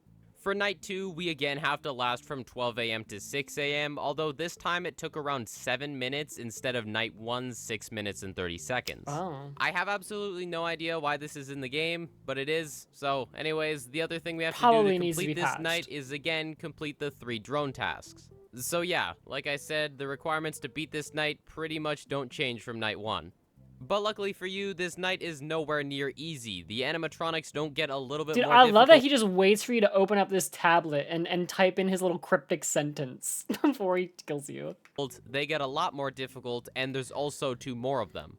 The Yeah, high 2 new flag. animatronics introduced into this night are Revenant Bonnie and Miniature Baby, and the first one I'll be talking about is Miniature they, like, Baby all do it. because Shit's she's pretty freaky. easy to deal with. Miniature Baby will only spawn in the souvenirs area, and we know she's spawned there when we hear this heartbeat sound effect that sounds like this. When we hear this God, sound Cole, effect, you're the nice thing about so- Miniature Baby is we have don't have such a to way with immediately words. go to the souvenirs area. Usually she'll spawn twice around 2 a.m. and then around 4 a.m. But we can take a good 30 to 45 seconds to get there because she really doesn't care. Obviously, if we take too long, we are gonna That's kind of crazy. A patient baby. die, but compared to other animatronics, she is way nicer. So when I heard the heartbeat, I would immediately check if there was any other animatronics that I had to prioritize, and if I didn't, I would automatically head to the souvenirs area. Once we make it to the souvenirs area, Miniature Baby will be standing in the corner like this, and we need to use our emotion state in the maintenance monitor. To do this successfully, we need to click the Run Memories button in the Emotion State tab to start cycling through Miniature Baby's memories. Okay. Once this is done, we need to look through the memories until we find a positive one, and once we do, we'll hit the Lock Memory button Oh, I to like get rid of Miniature that. Baby. I like But as that. you're probably expecting, even the easiest of animatronics to deal with still have problems. The problem with this one is we are just not told which memories are positive and which ones are negative. The game just Wait, I wanna easily look bump at the whole state list. Monitor. We'll be cycling, find a positive. Okay. What one? Okay. Yeah, shit. That is not pretty. That is not very obvious. That is not very obvious. I'm gonna be real with you. Like, well, I mean, I guess the 2 on the bottom left say fun and happy birthday. I guess that's supposed to be kind of like your tell, right? Fair enough. Maybe. But, all right. Fair enough. The problem with this one is we are just not told which memories are positive and which ones are negative. The game just tells us that some memories might seem potentially positive, so we just have to guess. What the fuck? The second new animatronic that And I'm assuming, like, the speed just, like, gets faster every night. That is so fucked, man. Or, dude, what if there's new ones every single night, dude? You're literally just rolling the dice. gets spawned in this night is the real Revenant Bonnie, not the version of Miniature Freddy. But, like I said, though, like, if they somehow referenced, like, signage or something, like, again, happy birthday, like, I don't know. I think an extra sentence could make it better. But yeah, just saying, I think some are positive, man. Good luck. The real one. That's crazy. When Revenant Bonnie spawns, it is very obvious. Not only does he play a very loud voice line, for example, He's this blocking the pathway. It's time for one I see. Get me quick, or your demise will follow. but also a is counter not which relates to how how I we get rid imagine of him Bonnie appears in the sounding. top left. Once he spawns, he wants to play a game that's known as One-Eyed Seek, which is basically just find Bonnie. When he spawns, he can appear in any of these 5 locations. The souvenirs area, the construction area, the hallway right before the cleaning and sanitation room, the middle area in the temporary aisle, and finally the blind spot off to the right. And to get rid of him, we're given a certain amount of times that we need to find him, so we have to run around to these 5 areas and find him that many times. I like that. So for example, if the counter appears in the top left that says 0 to 4, we have to You're find fucked. him 4 different times. There are 2 very important things to note about him, the first one being if he's found in one of these spots, he cannot return there. And the second one Okay. being, he does have a decoy drone we can use to get rid of him, but this has a very slim chance of actually working, so it's basically just a last resort. Cool. The fun thing about this guy is, he's all RNG. We might as well just call him RNG Bonnie. Not only is how many times he shows up in the night completely randomized, but also where he spawns is randomized, and how many times we have to find him is... Bruh, that shit is so stupid. How can it range from 1 to 5? The most ridiculous part is that there are 5 nights in a Five Nights at Freddy's game. Why would you not just have it scale per the night? randomized. So he could spawn 3 times in the night, or never. He could spawn at one point, and then the next point just be all the way across the map. And also, we could be told to only find him twice, or we could be told to find him 5 times. So really, Revenant Bonnie is not skill-based. If we get bad RNG, we're just gonna die. There is another new animatronic in this night, and that's Remnant Chica. Although for her to actually Yo! appear in this night, it's decently rare. In my winning attempt, she did appear once, but since she never really shows up during this night, I'm going to be talking about her during night 3. For the bonus objectives in this night, much like last night, there's 2 that just happen by playing the game, and there's 2 that we can get by just playing like The 2 we can get by just playing the game are successfully lure Revenant Bonnie with the drone and... Dude, people are mad that Beetle's gone now. Oh my gosh, I have to put Beetle back in my head now. I love him there. I just felt like I was like, I don't know, man. I just feel kind of... I love him being a permanent fixture. It feels, I don't know, man. I just like, is it okay if I just do it forever? I don't know.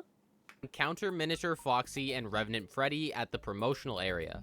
As I previously mentioned, the drone does work on Revenant Bonnie, although there's a very slim chance of it actually working, and to complete this bonus objective, we have to get that small chance. And for the Miniature Foxy and Revenant Freddy one, we just have to get unlucky and have them attack at the same time. And also, to complete this objective, Miniature Foxy can't appear in the blind spot.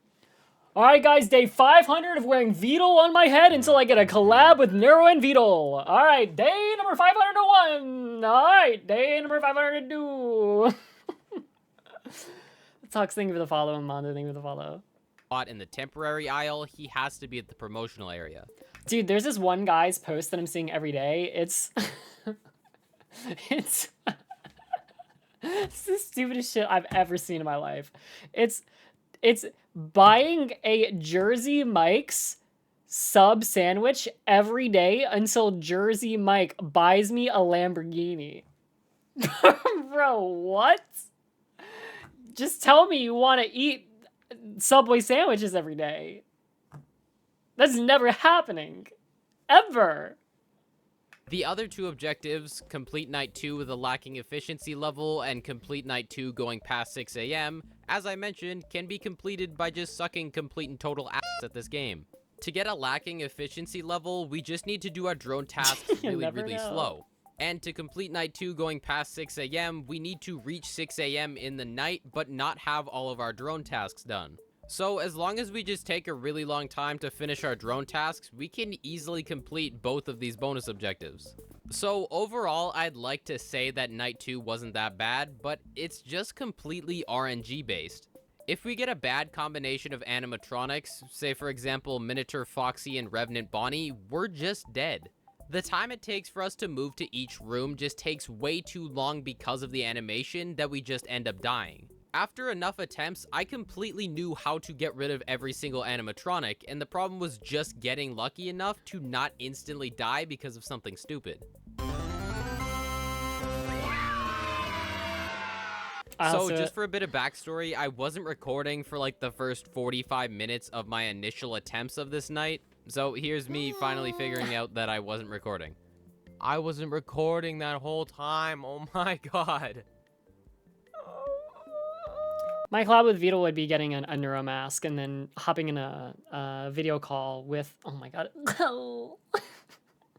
Then hopping in a video call with Neuro, and I convince her that she's fake and that I'm the real one. And then after we argue for a while, then we bring Evil in, and then I try to like convince Evil and bring her to my side and be like, Evil, no, like it's me, remember? Like, oh my gosh, we were just hanging out yesterday. And then she'd be like, oh yeah, that's totally you. And then like we all gaslight Neuro, and then like maybe like Vito turns on like a poll in the chat and it says like which one is real, and then again I'm assuming I'll win, and then like dude, we just gaslight the fuck out of Neuro the whole time. Oh, it's...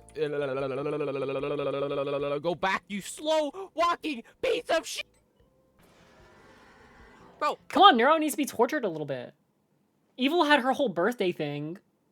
where are you? Where are you? I genuinely did try it. I did. And it didn't fucking work.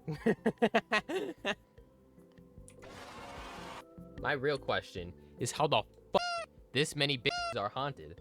Get the fuck out. Get the fuck out. I pressed back, you bitch. You fuck.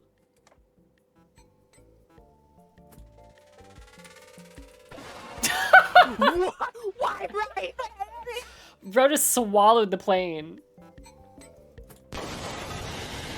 Holy shit, dude. Who the fuck is that? I know, right? I was about to do If I was blind to that game and that fucking thing and this fucking thing attacked me, I would literally be like, what the fuck video game am I playing, bro? What the hell is that? It looks like the guy from freaking oh shit, why can I not think of the name? The game where you go in with your 4 friends and you like find loot and then like crazy aliens attack you and shit like that. The guys in little orange suits.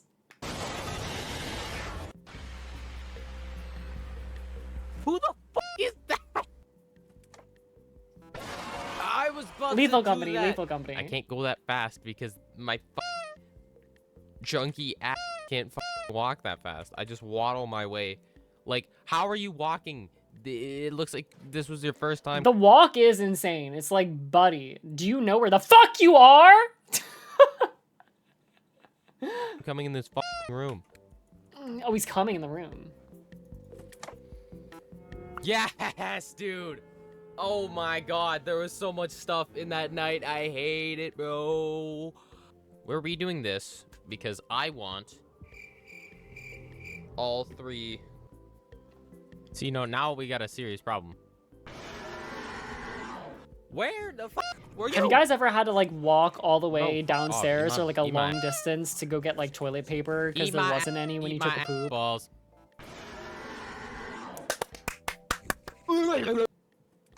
I can't, bro. I can't do anything there. I just died. I have to go over Miracle Freddy, but I couldn't because the rabbit wanted to play hide and seek. Why ask? I thought it was relevant. I thought we were talking about the poop walk. I thought that's what he was doing. It's not. Well, okay, if it's a personal question, don't answer it. Oh, I don't mean to scare Oh, I don't mean to scare you. Terminate me. Ayo, that's kind of sus. Okay. That's literally perfect. 2 will be shocked with immediate effect if no return. Ooh, I like that. I like that. I like that. Oh no, I don't think I went past.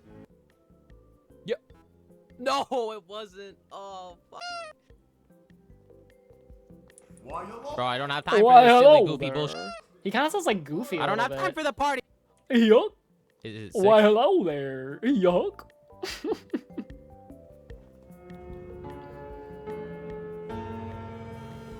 Mamma mia.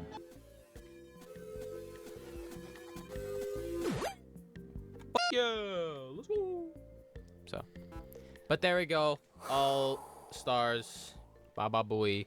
All right, night 3. Oh my god. Okay, so we now have Remnant Foxy, and now like officially Remnant Chica as well. Why is Chica looking like that though? That's right, we have made it to our final night of Part A, and it is absolutely horrible. As you saw from the intro card, we have 7 different animatronics to deal with, and all of them require from Like, the intro card. Chica we have literally looks 7 like different she's cosplaying as a fucking pear, dude. Why does she look like a pear, bro? animatronics to deal with, and all of them require us to do something completely different to get rid of them, as well as being located in basically completely separate parts of the map. But you'd think at least some of my skills would transfer over. It's the same map, and Apples are like so much better than pears though, right? Like, we agree with that? 5 of the same animatronics, so Hey, it's thanks gotta for the be a little follow, bit Rico. easier, right? And Toxic, No, you're still here. about 35% of this night is actual skill, and the rest of it is just RNG. Obviously, to complete this night, we're going to be doing the exact same 2 things as we have been doing for the Fair last 2 mains. nights. Specifically, the requirements for this night are the exact same as the ones for night 2. We need to last for around 7 minutes long, and we also need to complete the 3 drone tasks. But if we're being honest, you really don't care about that. You just want to see the 2 new animatronics in this night, Yes. Remnant Chica and Remnant What is that? What is that? What are those? Foxy. Before I talk about those, I just want to say the word Remnant and the word Revenant get tossed around a lot in this game.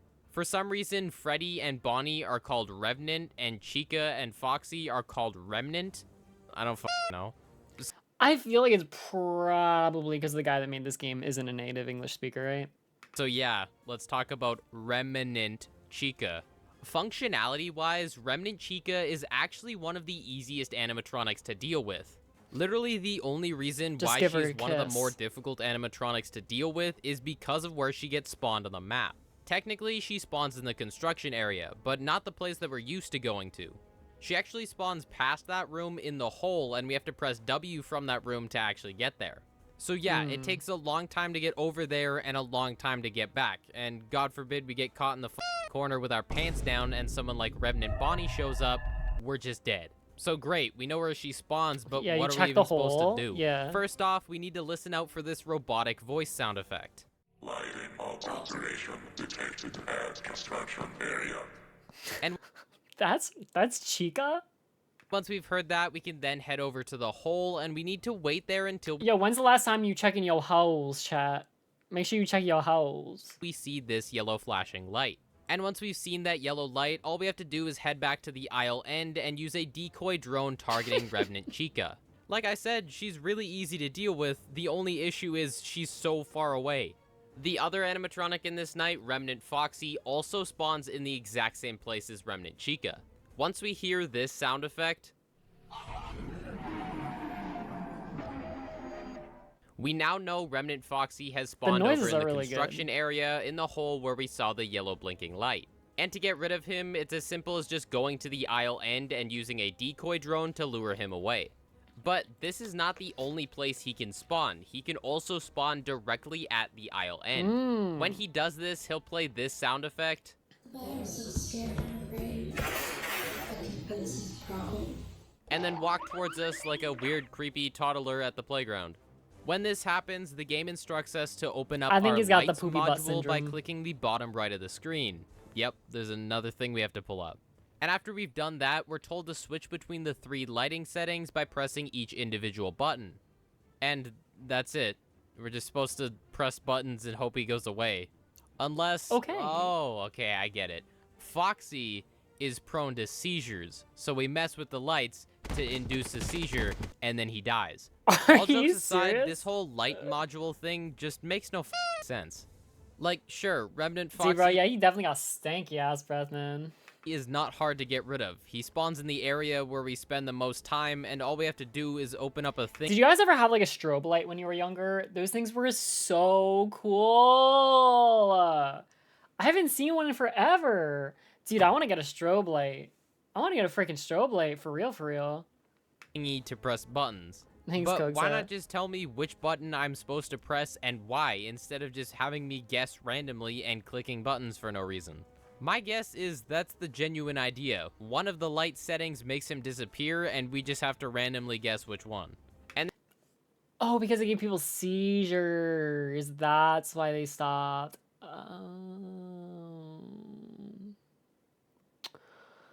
That makes sense. Ever since I learned about things that induce seizures, I've actually been too scared to look ever. I don't know if anyone has this like fear, but I think it was when I learned about that one Pokemon episode with like the flashing lights with you guys know what I'm talking about probably. Ever since that, yeah, the Porygon episode, exactly. Ever since I heard about that, I've been too scared to look at things that ever say like be careful. Like if you have epilepsy, be careful. I just always close my eyes now. I'm too scared to look. there you go. That's how we deal with the 2 new animatronics in this night, but what about the bonus objectives? The first one, complete night 3 with an optimal efficiency level, is the exact same as the one in night 1. We just have to do drone tasks fast. And It's Pikachu's fault Porygon got framed. also, the fourth one, get rid of Remnant Foxy via the drone, I already talked about. One interesting thing about this bonus objective is, if you go to the main menu where you can see the bonus objectives, the game tells you to get rid of with Remnant Foxy via the drone. I am convinced that nobody playtested this game. But the other two, use input lag on your monitor for 3 minutes and view Remnant Chica at the end of the aisle before she attacks you, are easy, but they're pretty interesting. To complete the objective, view Remnant Chica before she attacks us, we first need to listen out for the robotic voice, then move over to the construction area to look for the yellow light. And once we've done that, we can move back to the aisle end, but instead of playing a drone to get rid of her, we can turn around into the temporary aisle and she should be right there. And yeah, that's the entire objective. I told you they were easy, but they're cool. The final objective is really weird. It forces us to use a feature of our maintenance monitor, which has been here for the entirety of this game, but I just haven't used it because it's basically completely useless. Dude, the Lavender Town shit, yeah. Yeah, that freaking the story where like there was like 9 children at like the top of like, or I don't know if it's children or adults, but it was like at the top of like a tower in Tokyo or whatever. I think it's like beta tested. I think it was kids beta testing it, right? And then they were like, oh yeah, and like then like 9 children like jumped out at the top and they had to like install these nets, and then they like showed this like random image of like a net with a skyscraper, and it's like, oh my gosh, look, it's real. Oh my gosh, dude, I got so sucked into that stuff. Did anyone watch Yuri of Wind back in the day? I remember he covered a lot of creepypasta stuff. If you didn't know already, which, I mean, you shouldn't because I didn't tell you, but our maintenance monitor actually has a battery life. And obviously, if we use this monitor to, I don't know, protect us from dying, it's gonna drain a ton of battery. So in night 3, you use your maintenance monitor so much that you're gonna run out of battery if it weren't for input lag. Input lag is the completely useless feature I mentioned, and you can turn it on by clicking this little logo in the left corner. But what exactly does it do? It actually reduces the amount that your battery drains throughout the night, but the problem is, it causes your mouse to just glitch wherever it wants. So to complete this final objective, we need to have this input lag turned on for at least 3 minutes. And if I'm being completely honest, I had it on for the entire night because, as I mentioned, it basically does jack shit.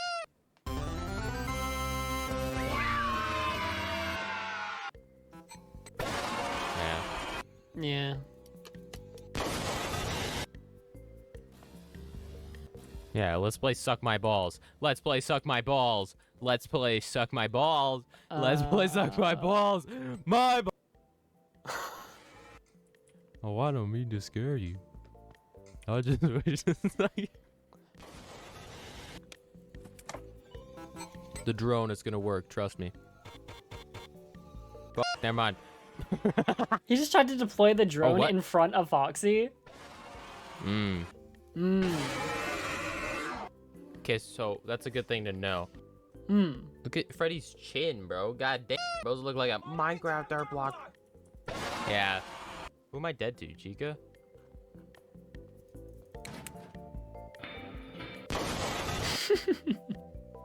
We might have this. Nice. Let's go, dude. All right. Yeah, that's what I would call it. Make 11 name with a follow as well, by the way. Okay. Well, time to see if I did that at optical. 2, 5, 4.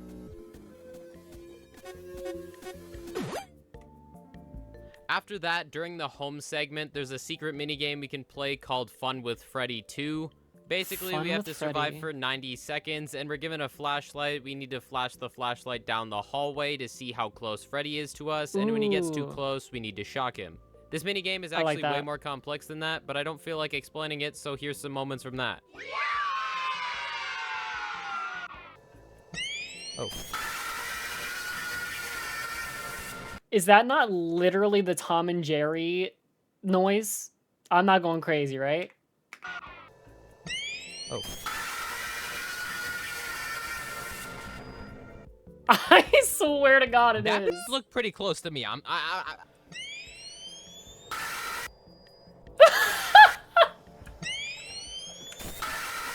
Bro, what the f-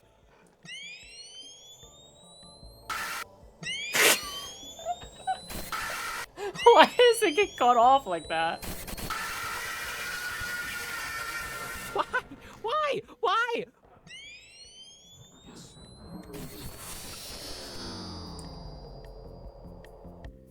Suck my balls! Oh! Dude, he is all about the ball sucking today, huh? You have completed part A. You can now progress on to part B of Post Shift 2.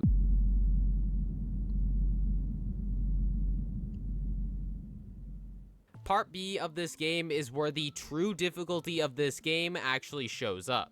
There is an entirely new map as well as new set of animatronics for each night in this part, meaning we basically have to learn a completely new game every single night. Oh my And God. of course, there's still 4 bonus objectives for us to complete, and if you're wondering, are these nights any easier than night 3? No. So I might as well accept the impending doom and start off with night 4.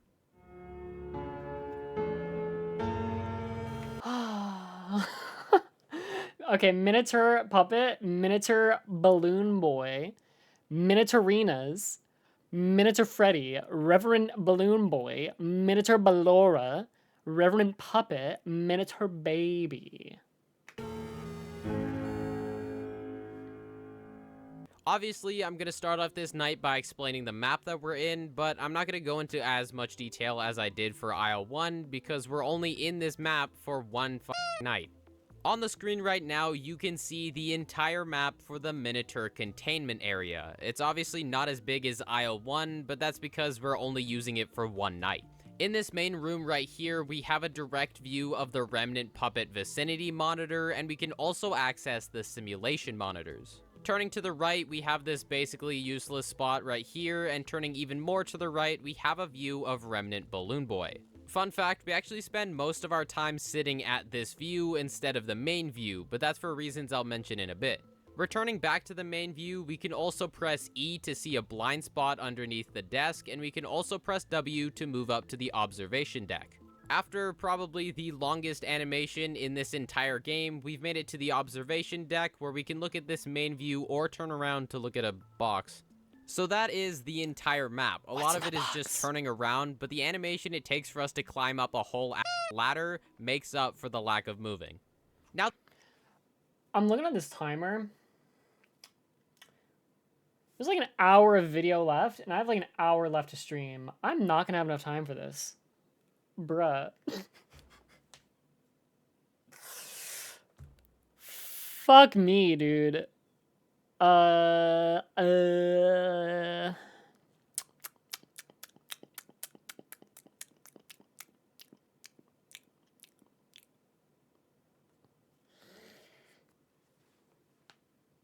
Okay. Question chat. Are you guys locked in? Should we just go to like as far as we can? Or should I just say, you know what, since we're not going to finish it, should we jump to something else?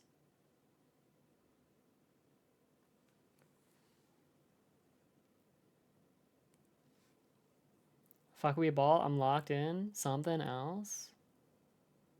I'm always logged in. Something else? Late. Oh my god, we're kind of split a little bit. We're kind of split a little bit. ×2 speed. Let's do it. Run it. He's locked in. He's locked in. Pull it. Do I have a mod that can... I'm trying to think about how I should do this. What?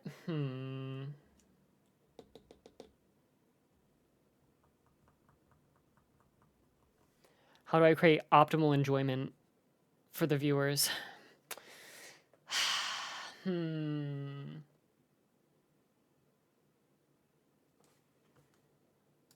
What's around town? Almost 50. Okay. Over the past.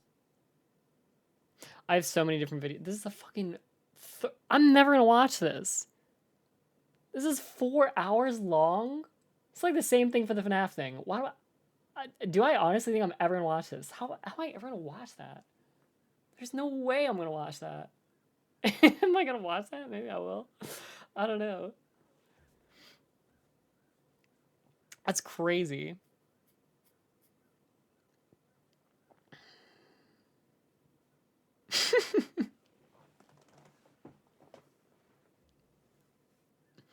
Save it for a future subathon? For real. For real, for real, for real.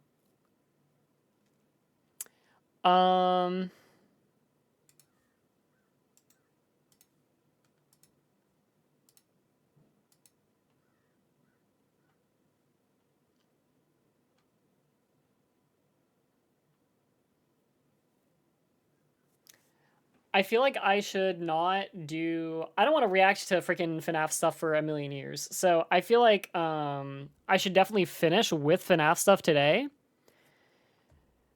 Maybe I record the rest off screen, but I'm sure some people want to see it live too. Oh my gosh, it's so tough to decide, guys. I'm being indecisive. Okay. Do the camera one? That's an hour! Dude, that's the problem. I should have did the camera one from the start. You're right. The whole problem is I need a video short. Get a job? I have a job.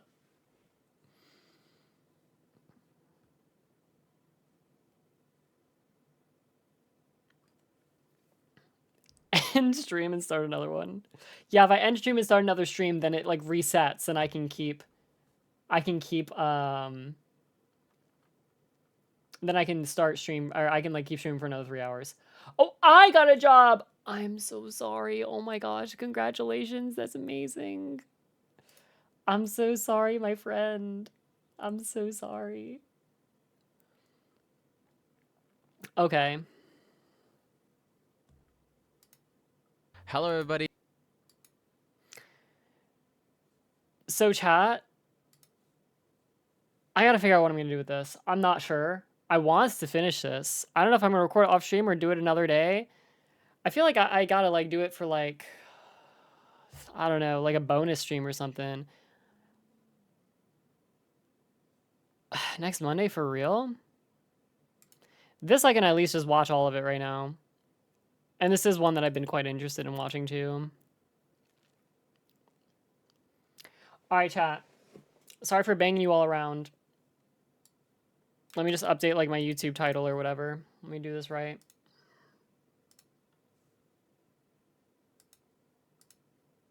How do I do this? Go live. Wait, did I have like 200 people watching on YouTube?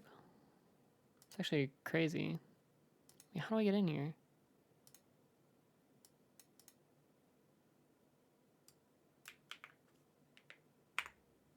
You're tweaking? I'm fucking tweaking, dude.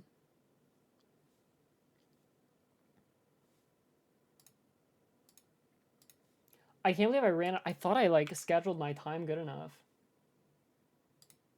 I just like didn't, and I'm a dummy. Okay. Chat, we'll finish that other video at another time. I'm gonna go take a bonus pee, if that's cool. Are you guys cool if I take a little bonus pee? And then we're gonna watch this video, and then we'll just yap with the remaining time that we have left for stream, okay? No, I have to hold it? Oh. Okay, so yeah, I'm gonna watch this, and then after that, we'll just yap for the rest of the stream. That should round out pretty good, and we'll figure out what to do after that. Or like for following streams. Okay, be right back.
All right, chat, I'm back. You can stop crying. Life is good. We've figured out what we're doing. All right, the stream will go on. I'm sorry for mismanaging my time. I'm a big dumb idiot. Also, just know that I would have extended the stream so we could watch the whole video, but I can't do that because when I end my stream on these weekday nights, it's literally when my parents go to bed. So like, I have to stop streaming or else they get really mad. So that's where we are. I did wash my hands. In fact, I am motivated to wash my hands because I want more people to see the BRB screen with all of the beautiful fan art. Did you guys see some beautiful fan art? Did you see some? Was some of it really cool?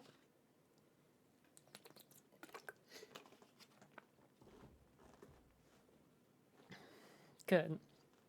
Good. Good, good, good. Okay, guys. Luckily, we had a good stopping point. I do get soft-locked by my parents. With the whole thing of, like, it's a new map, it makes it very easy to jump back into it whenever you want to. So that's good. So that'll be to be continued. This is a little bit of a shorter one. But we're back with games we know. So we don't have to take any more notes. Because here's the thing, too, guys.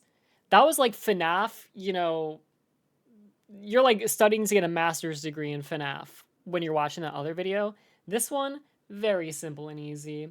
Everyone knows FNAF too, and if you don't, it's pretty easy to understand at least, I think. I hope, I don't know. I'm definitely biased in my view because I have played this game already. Albedo, thank you for the follow, I appreciate it. So, yeah, there's no more note-taking. We can just relax and enjoy. So this is it possible to beat Five Nights at Freddy's 2 without using the lights? Very interesting, because it doesn't seem difficult at first glance, but when you think about it, goddamn, it's really hard. Lights are so important in this game. And you use lights specifically to save power and save resources. Flicking those lights, that's what you do so you can live for the entirety of the night. Now that you don't have that, I don't know, man. I don't know how this game's gonna be possible. Especially, dude, just shining the light down the hallway in FNAF 2 is so important. I remember pressing the control key to turn on my flashlight pretty much every second to see what was going on down there. Just a quick little flash. That's all you need. Now you're set. Not having that is crazy. And you freak out when you cannot use your flashlight in normal playthroughs. When Balloon Boy takes your batteries, that stupid little bitch, even though it's only like 15 seconds, you feel like you're gonna die. Never having lights, it's actually like incomprehensible. So anyway, let's give it a watch and see how this is possible. Or not possible. You never know when you watch these videos.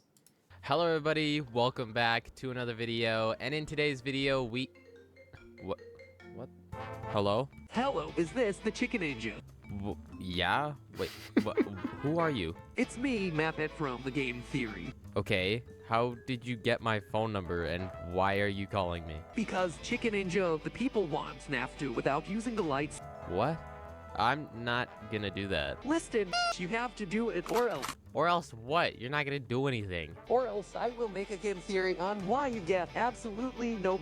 What are you even talking about? There's literally no point, like, what are you even doing? Oh my god, Mad Pat! Why doesn't it say featuring Mad Pat in the title? It's so huge! What a crazy collab! No wonder this video has like 6 million views. They must all be coming from Mad Pat. On why you are a stupid dumb. This is because scientifically you. Okay, I'll do it.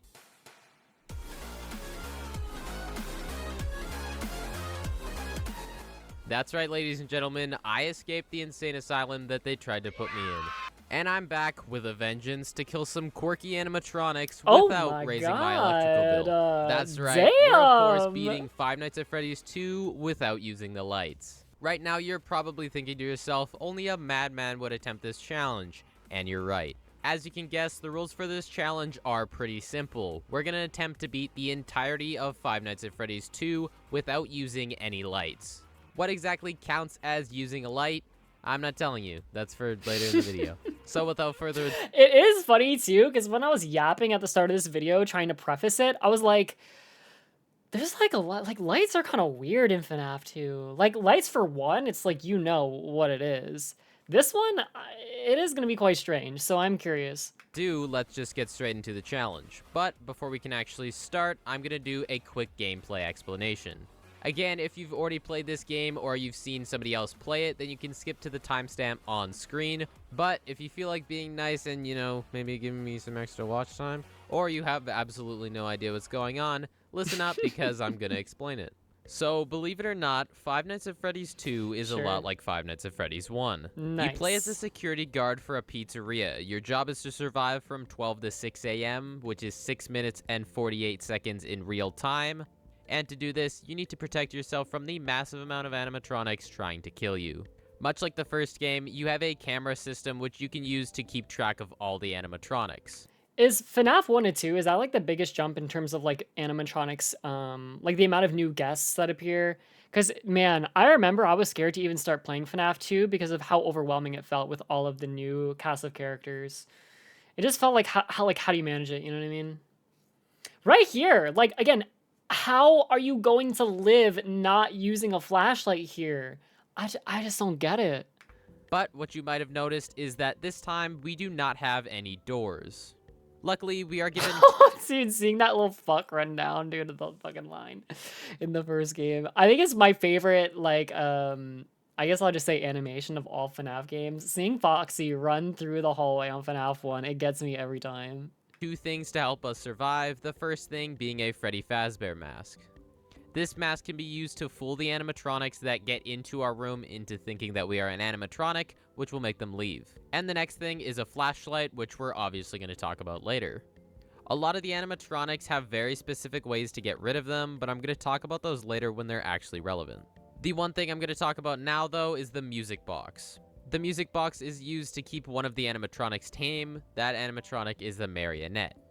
Over time, the meter on the music box will slowly go down, and your job is to rewind the music box remotely from your cameras. If you don't do this and the meter runs all the way out, then you die. And that's pretty much it. I'm going to be talking about anything else that's relevant in the next nights, so let's get into night 1.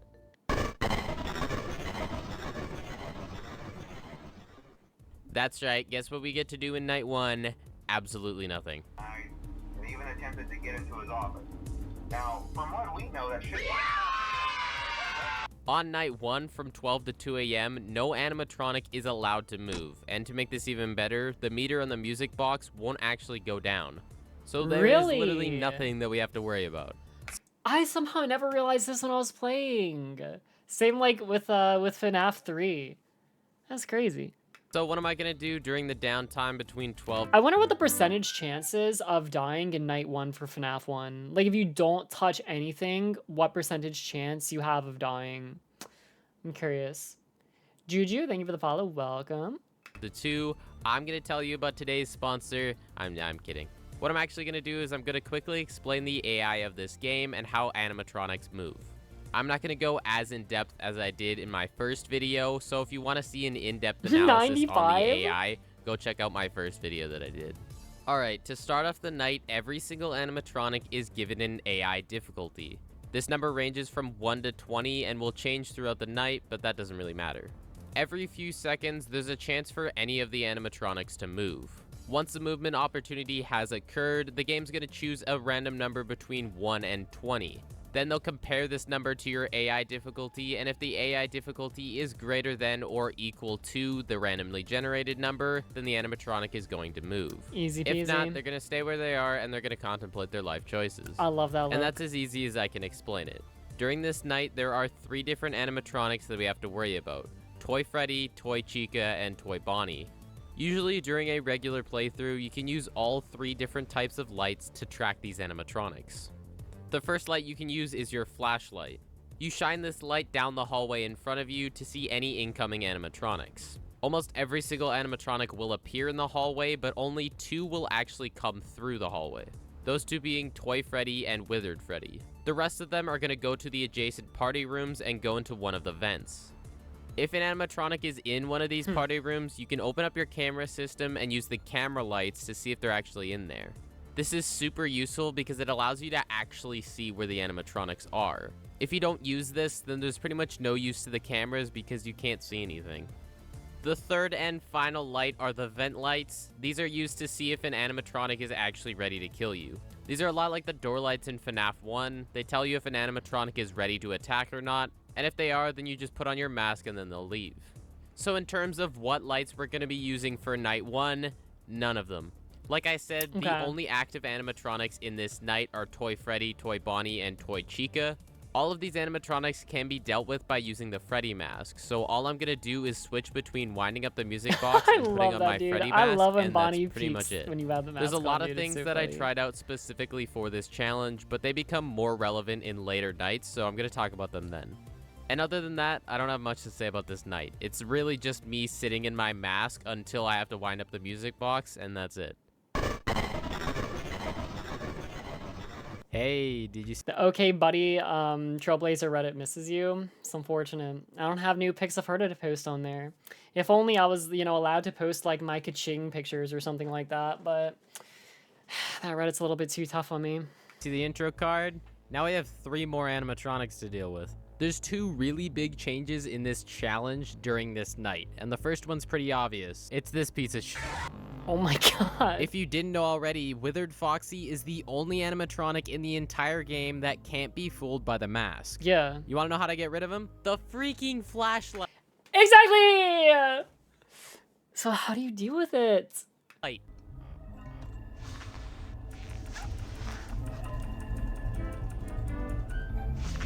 See, that's what I imagined. That's exactly what my entire playthrough looked like. 21 flashes. FME, thank you for the follow. Yeah, my control key it's sad. How does Foxy work, you may be asking? I'm not 100% sure, but I think I know. It uses the exact same movement opportunity as the regular animatronics that I talked about in night 1. The only difference is that there's a counter that starts at 50 and slowly goes down to 0. If this number hits 0 and he has a successful movement opportunity, then you're dead. The way to No way are we actually just gonna, like, hope. Every single night, there's no way. There's no way. combat this is by using your flashlight. Every single time you use your flashlight, the counter is reset to 50 and he can't kill you. It resets to 50? Oh my god, dude. I would flash him, like, every 2 seconds when I played. So what does that mean for this challenge? Hello everybody, welcome back to Five Nights at Freddy's 2 without using the lights, but we use the flashlight. I'm your host, Chikeninja42, and today we're going to be looking at angry comments from 6-year-olds because I use the flashlight. But all jokes aside, I use the flashlight. The only reason is because this challenge would be purely impossible without using the flashlight. But the flashlight was the only exception I was willing to make. I'm still not going to be using any camera lights or vent lights throughout this entire challenge. And if you think adding the ability to use the flashlight is going to make this challenge any bit easier, yeah, you're wrong. But now that I'm done rambling on about Foxy, it's about time we start talking about the vents themselves. In this night, we have 4 different vent animatronics: Toy Bonnie, Toy Chica, Balloon Boy, and Mangle. I'll be talking about each of these animatronics individually, starting with Toy Bonnie. To show you the movement patterns of every single animatronic, I got this very confusing map off Google. Holy shit.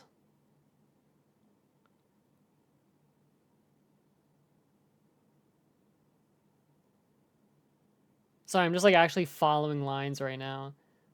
I did not realize that, like, Mangle started in, like, Kids Cove. Look at the other line. I don't even think I knew that Mangle could come through the vent. That makes sense why all of a sudden Mangle would just be in my room, and I'd have no idea why. Foxy just makes the beeline for you. Withered animatronics, also pretty much straight line. Huh. I like it, man. I like looking at this. As you can hopefully see, Toy Bonnie goes from the show stage to the main hall, and then he can either go into party room 4 or 3. From there, he can go into party room 2, which is connected to our right vent. And obviously, this is the vent that he goes through. Yeah. Once he enters the vent, we'll be able to see him on the camera. After another successful movement, he'll be in his kill stage. To avoid the jump scare, we need to put on our mask and wait for him to go across the screen. Once he disappears from our screen, we're safe and we can go back to normal. The next animatronic, Toy Why does he keep saying he for Bonnie? I don't understand. Chica is literally the exact same as Bonnie, but on the left side. The only 2 differences being that you can see her character model down the hallway, and also once Toy Chica is in her kill stage, she won't do the same animation as Bonnie. Instead of moving across the screen, once you put your mask down for a while, then she'll just go back to the show stage. The way that I knew these 2 were in the vent without using my lights was through this noise. They're non-binary. Okay, I'll fess up. I had to wait long enough for someone in the YouTube comments to get angry. Yeah, I know, okay? I know that it's correct. But not in my brain, okay? Bonnie is a cute, innocent girl. Adorable. Must protect. Worth protecting. Always buy her pizza bagel bites when you take her to the grocery store and she asks. She deserves the world. This noise plays whenever an animatronic enters a vent. So if I heard this noise at least 2 times, then that means there was 2 movement opportunities in the vent, which means they could be in their kill stage. So I would keep my mask down for a while, and if I saw Bonnie go across the screen, then I knew it was Bonnie. And if I heard the same noise play a while after I had my mask down, then it was most likely Chica returning to the show stage. The next animatronic I want to talk about is Mangle. Mangle has the exact same movement patterns as Toy Bonnie, the only differences being that instead of starting off in the show stage, Mangle starts off in Kids Cove. And also, you can see Mangle down the hallway unlike Toy Bonnie. All bunnies are female. It's so true, though. Mangle will play the exact same vent noise when she goes into the vent, but once she's in her kill stage, she'll play this noise instead. Dude, that is music to my ears. This is how I knew she was in her kill stage. When I heard that noise, I would put on my mask and keep it on until the noise stopped and I heard a vent noise. Then I knew it was safe to take the mask off. Alright, now the final one we have to talk about is Balloon Boy. Balloon Boy doesn't even know how to spell the word movement. He starts off in the game room camera, and then once he has a successful movement opportunity, he jumps directly to our vent camera.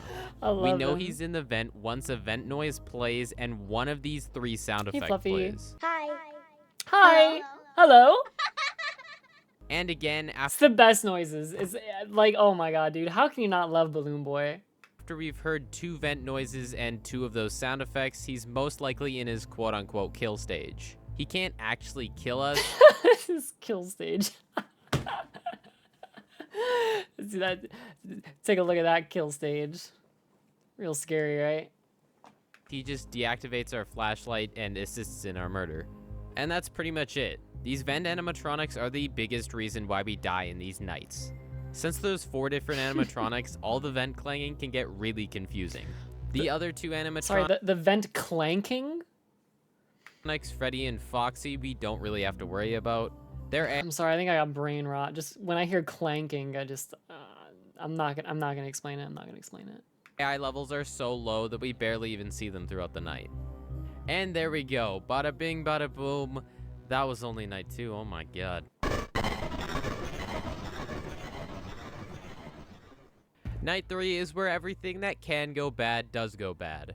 There's 2 more animatronics, a way more aggressive Foxy and Puppet, and there's also a lot more feces in my pants.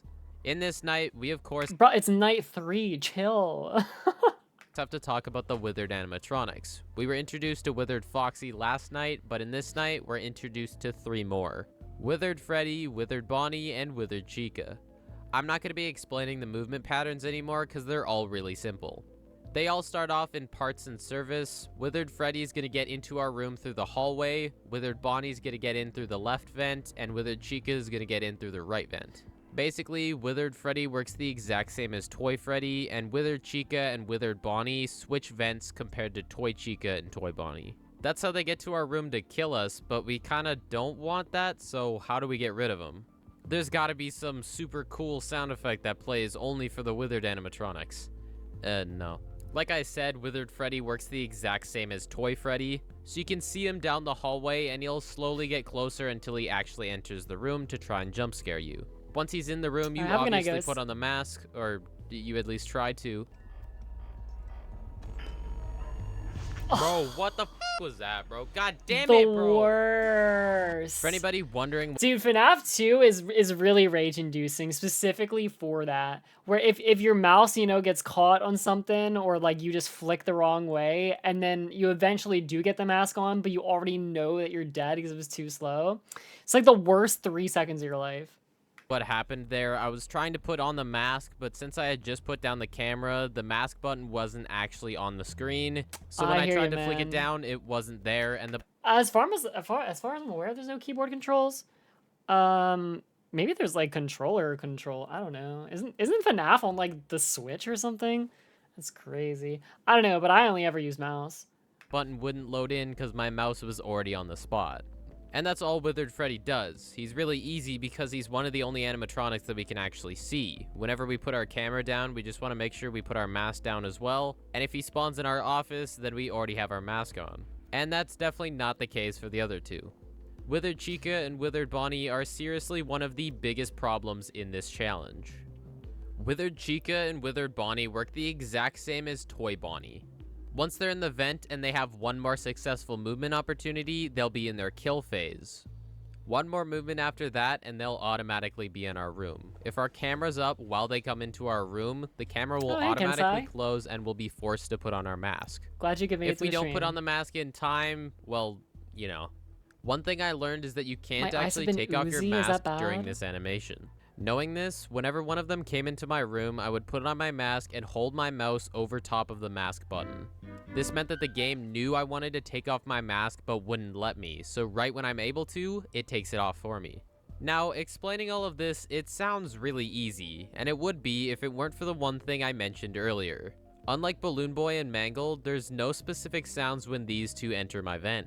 That means that this one noise is used for when these I think that's the same sound effect used in FNAF 3, right? Also, Baby and Zulu, thank you for the follows, guys. Welcome. 5 enter my vent, these 4 go into their attack phase, these 4 when they actually attack. Why is he saying enter my vent, dude? It just... There's something wrong with my brain, dude. I feel like I'm shackle pilled again. This is just strange. And all vent animatronics when they leave. I feel like this... Like, just be honest with me, though. Like, I mean, who the hell is saying enters my vent? It's enters the vent. That's what everyone else is saying. One clip encapsulates this entire problem perfectly.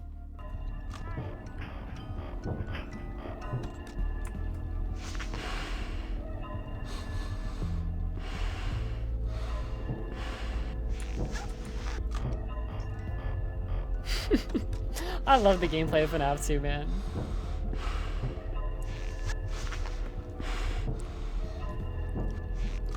Bro, there's so much noise, I don't even know what's happening anymore.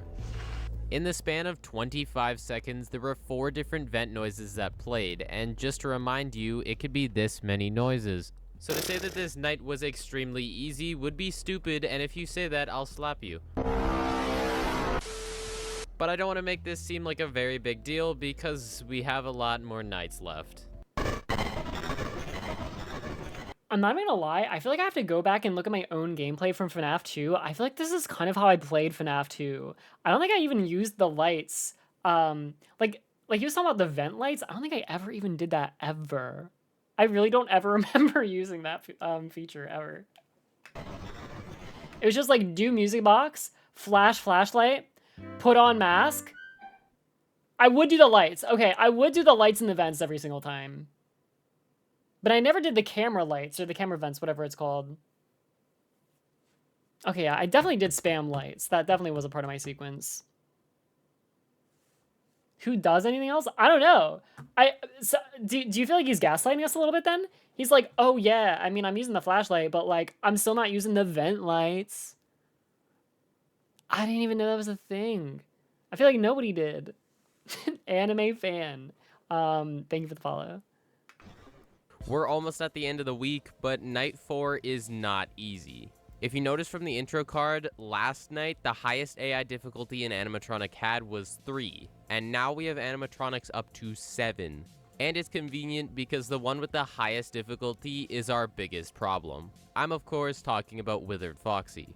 He may or may not have been the source of the problem during this night, maybe like a few times. I was literally about to bring it up. You literally saw me. I was literally about to flick down to bring it up and flash it. What?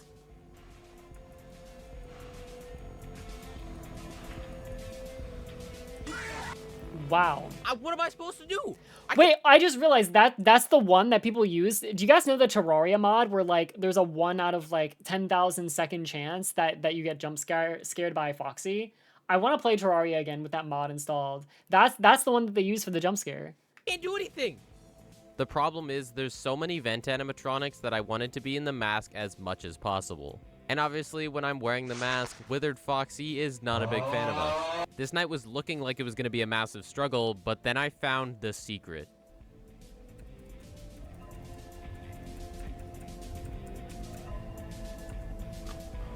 You.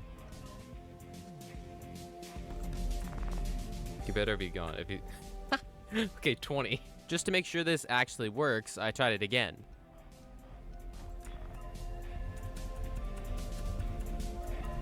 Flashing him specifically 20 times? Wait, does that actually... No way. It's 20. And, you know, 3rd time's the charm. What?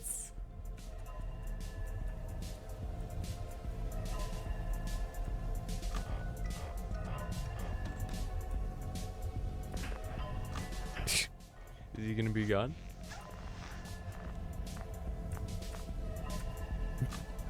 It's 20.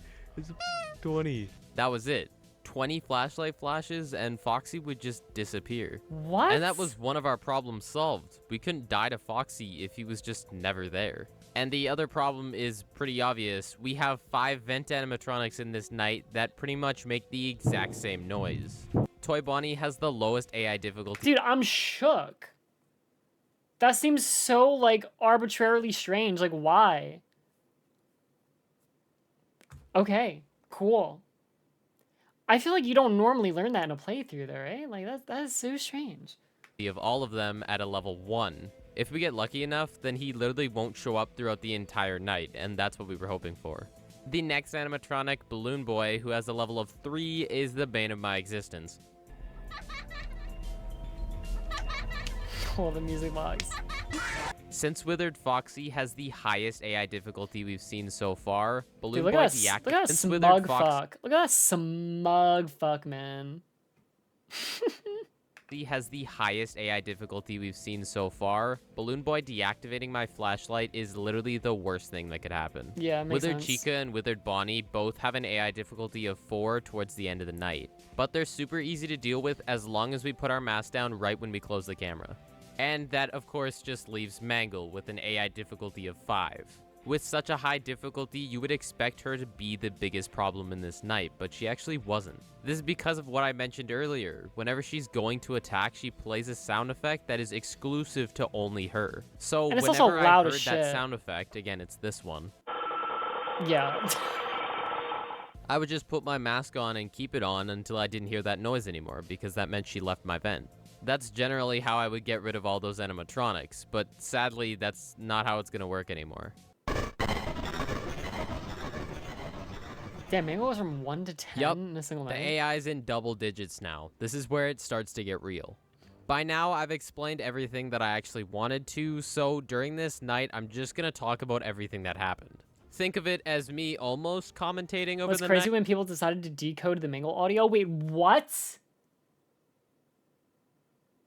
Also, yeah, Mangle is my favorite. I don't know if you were here when I was playing FNAF 2, but yeah, I always said that basically what was happening is all of the animatronics were against me, and Mangle would always come out and hang out in my room in the top ceiling to, like, shoo all of the other animatronics away by, like, shooting out an EMP. Like, get out of here, Baka. So, Mangle was actually my buddy. But also not. The footage you're watching right now is of the winning attempt. I had a lot of failed attempts, but I'm not going to show those completely because there's no point.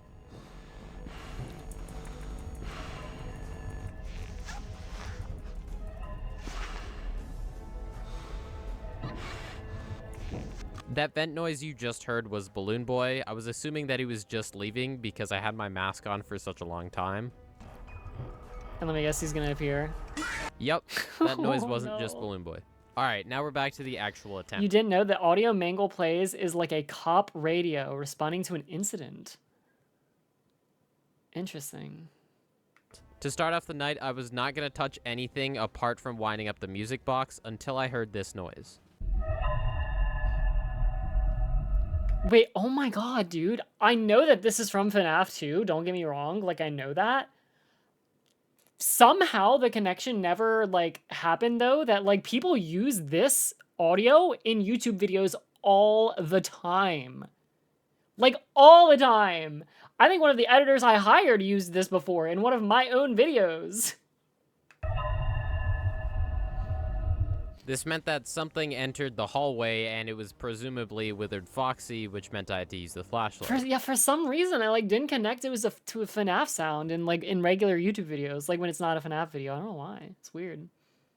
During this first part, our biggest concern is Balloon Boy, because if you remember, his movement pattern is very, very short, meaning he can get to our office extremely fast. I lost quite a few 3 a.m., 4 a.m. runs just because of this stupid chunk. FNAF sound design is literally peak, and the voice acting is also superb. Wild.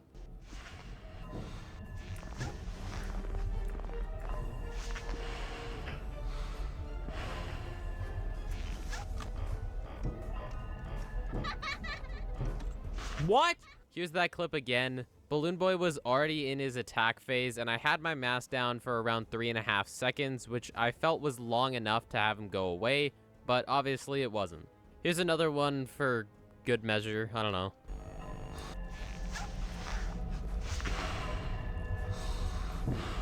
That vent noise you just heard is again what I assumed to be Balloon Boy leaving. I had my mask down for a decent amount of time, and I thought it was enough for him to actually leave, but again, it wasn't. What? I see this face. What do you mean they only ever speak in UCM? That's not true. Sister Location, they have voice acting. There's voice acting in like almost every game after Sister Location, I thought, or at least that's what I was told. My nightmares. When it hits 1 a.m., both Toy Bonnie and Balloon Boy's AI difficulty gets decreased, but all the Withered animatronics are increased by a lot. Oh, that's This in interesting. turn makes the night more difficult, but it makes it less confusing. We have more aggressive and more difficult animatronics to deal with, but we don't have to guess on where vent animatronics are anymore.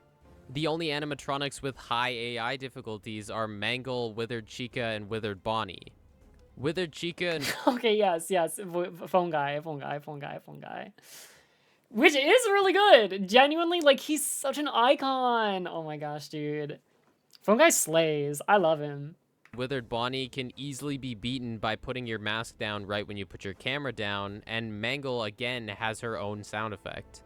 Now, don't get me wrong, those two animatronics are not gone. They're still here, they just have a smaller AI difficulty than the rest of the animatronics. It's actually crazy that on night 5 they put Bonnie's AI level to 1. When it hits 4 a.m., any strategy that I had, if you can even call them strategies, they're out the window. They don't exist. It literally just becomes opening my camera to wind up the music box, occasionally flashing the hallway, and any other time is spent with the mask on. I just don't know what's going on in the vents anymore. An animatronic could be in their attack phase, or they couldn't be. I have no idea. But whatever. Just for a bit of fun, I'll show you the final moments of this night.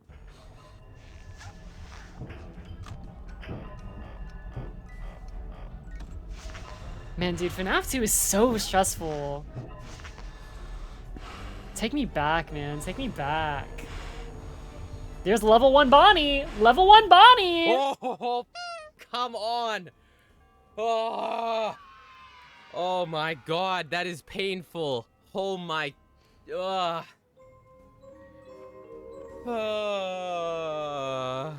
All of that for $100 goddamn dollars. $100. Yo, Ugh. Moonletter. Perfect. We're done with this night, but Thank you the so much for only the problem raid. is if you know these games, we're not done.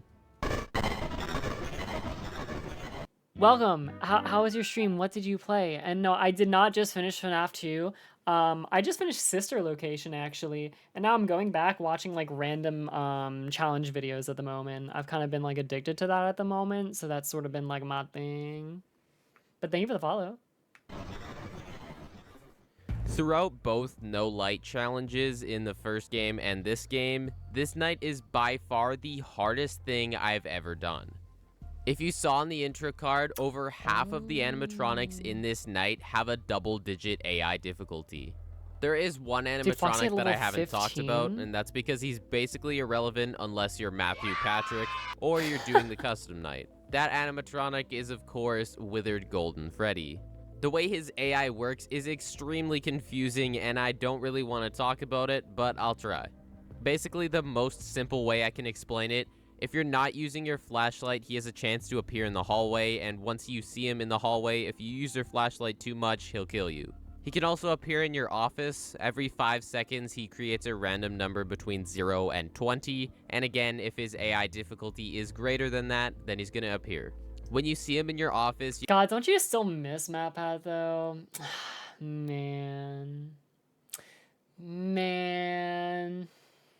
I do miss him. You have to put on your mask like everybody else, but you just have to do this really fast. And again, I'm pretty sure that's how he works, but I don't care, and hopefully you don't care, so let's get into the actual night. There are 3 problems with this night that I'm going to talk about each individually. The first obvious problem... Like, dude, losing MatPat and then also losing, oh my gosh, blanking on his name is the worst, because I'm literally talking about how he means so much to the community. The freaking, oh my god, dude. Why am I blanking on his name? The other guy that also retired very shortly, or like at the similar time as, oh my god, he always wears the red shirt. He always wears a red shirt. He has short gray hair. Oh, it is Tom Scott. Dude, I wanted to say Tom Scott, and for some reason I thought that was like the developer of... thought that was the developer of FNAF. What is wrong with my brain? Problem being Withered Foxy. He's an obvious problem because his difficulty is 15. Why are they doing this to me? And to make matters worse, our fancy 20 flashlight trick doesn't even work anymore. Most of the time, he just appears back in the hallway anyways. So instead, I created this new strategy where when he shows up, I would flash him around 10 times, and then every single time I flipped down my camera, I would flash him 2 more times. It's definitely not the best strategy, but it helped me not die, so I mean, I'll take it. Our next problem is the vent animatronics, specifically both Withered Chica and Withered Bonnie, and of course, Balloon Boy. How much a night would it take for you to live the FNAF experience IRL? See, I feel like you're asking the wrong gal a little bit, because I would be willing to be one of the animatronics. I would do that. I would absolutely do that. We can talk about the vent animatronics. I want to talk about this really weird thing that happened. I was on my regular spree of being bad at this game and died 3 times in a row. The first time I died, I unlocked a secret minigame, which is just a really rare occurrence if you get killed. Dude, dude, imagine walking around at like 1 a.m. going like da-da-da-dum, da-da-da-da-dum, da-da-da-da-dum, da-da-da-da. Oh my gosh, it'd be so fun. One day in Zeros, thank you for the follows, guys. And this was pretty interesting. I walked around, saw some dead kids, and then I won. But it's what happened after this that was really interesting. The next time I died, I got another secret minigame. This one involved giving cake until some kids turned into Elmo and then one got killed. Now that's pretty crazy enough, I got back-to-back death minigames. But it's what happened after this that was even crazier. That's right, the third time I died, I got another secret minigame. This game involves giving gifts to dead children and of Oh, if I was making it sound like we've never seen this before. He's like, guys, I found this secret minigame. So crazy. course, I beat the high score and dabbed on all the dead kids. I have no idea what the odds are for getting these minigames 3 times in a row, but if you figure it out, leave a comment down below because I'd really like to see it. Alright, now we're back to complaining about vent animatronics. Whenever I put down my mask to avoid any of their attacks, my mask is down for around 5 seconds. During these 5 seconds, not only can Foxy still attack me, but also the music box still goes down. So if I get a string of bad luck where Withered Bonnie attacks, and then after I flip down my camera, Withered Chica attacks, this means that I pretty much can't wind up the music box or flash Foxy for around 10 seconds, which basically means I'm dead. Over. And Okay. really, there's no good way to deal with this. I just tried my best to keep track of Foxy and wind up the music box when I could, and just hoped that I didn't get killed. But now we get to the problem that is specific to this challenge, Balloon Boy. This one child is the reason for me losing probably half my runs. He's extremely aggressive throughout this night with an AI difficulty of 9, but the biggest problem is his sound effects. When he enters my vent, he'll play a noise similar to this. Hi. And that's perfect. When he enters my vent and I hear that sound effect, then I know it's actually him in that vent. The problem becomes... Thanks for the follow, Corby. Also, guys, I really want that Foxy plush. I really want that Foxy plush real bad, man. Does anyone have it? Gosh, man, I really want one. But I also really, I really want like a Neuro and Beetle plush too. That's like the top 3 plushes I want. Well, and Evil too, of course. When he leaves my vent after failing his attack phase. If he fails an attack, instead of playing that same sound effect, he'll only play the vent sound effect. This is extremely bad because I have no way of telling if it was him failing his attack or if it was literally any other vent animatronic in the game moving that's around. horrible. So this led to a lot of guessing, which... It really does show just like how clustered it is. Like, it's not a shock that, you feel so overwhelmed with so many animatronics here because it truly is overwhelming and they just like overlap each other. It's actually insane. Like, it feels so almost strange to play this game in comparison with all the others, at least so far with the ones that I've played, where it's like, because like in all the other games, it's very easy to like track each animatronic and like know what they do and like kind of what paths they take and stuff like that. In this, it's like, whoa, there's like 3 withered animatronics in the front of the door. Oh shit, all of a sudden one just randomly appeared over there. And it's like, I don't know. And again, certain ones like literally do the same thing as others, as he was almost kind of saying.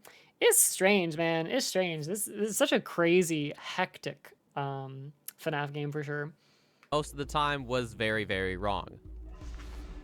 I feel like most people probably say FNAF 2 is the hardest FNAF game out of like the first 4.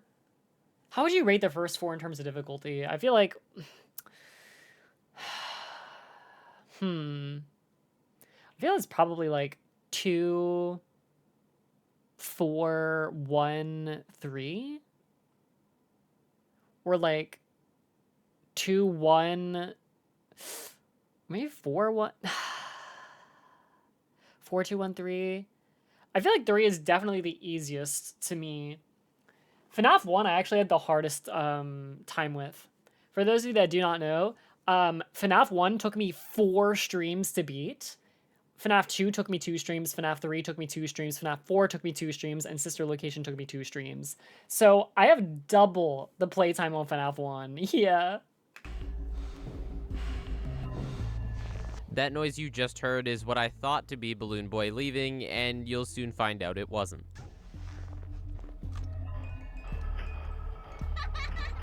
What? I heard the noise. Oh, was FNAF 3 one stream? It might have been. I thought he left, man. I'm not flexing. No. Oh my god. Look at that still frame. I think the time it took me to beat games was lower on average. Like, you know, if you go on Google, well, assuming you know this, if you don't, here's education for you. If you want to know how long the general player takes to beat a game, you can type how long to beat in Google and then the name of the game. And then there's a website called How Long to Beat. And it shows you like people that are like skilled and are rushing through the game, people that take a casual pace, people that are just kind of playing through the main story versus completionists. It kind of gives you a really good idea of like how long it'll take. And, yeah, in general, it took me longer in all games.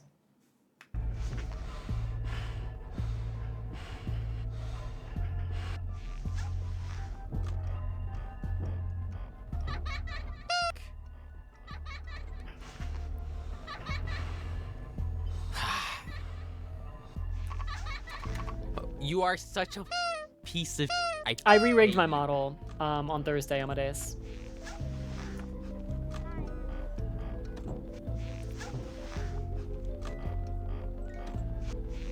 Okay, so it's... What the f***? He did 3 last time, and this time he did 2.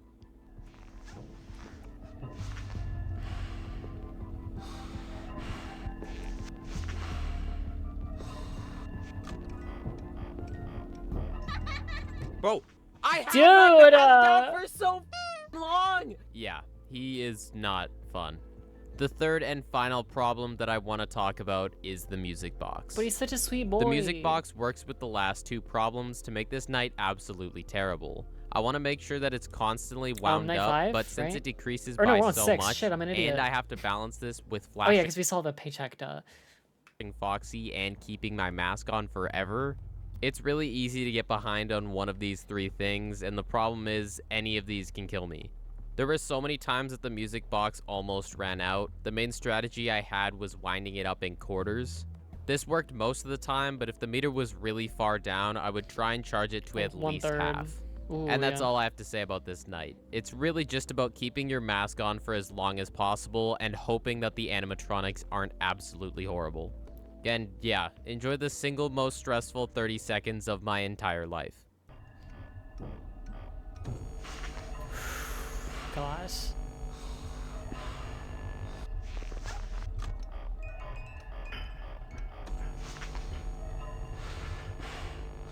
FNAF 2 also has to be like the most stressful game, right? I feel like you're just always on edge. I remember sweating in my Kigurumi mask the most in FNAF 2 as well. Oh my god.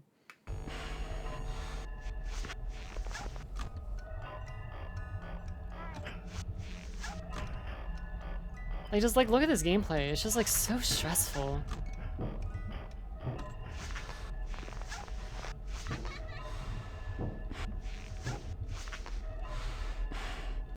Oh my god. Oh, that was the worst. Oh my god. Oh my. $20. Just actually makes me feel so much worse. You play through the first 5 nights and it's like $100. That's terrible, but at least it's $100. Doing one night and realizing that that's $20 a night, it's like, dude, just kill me now.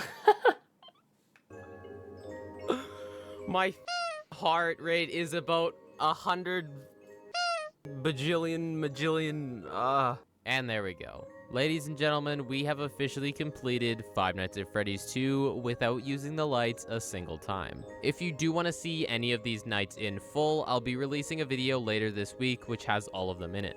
Now I am aware there is one thing I didn't do in this video, and that's of course the custom night.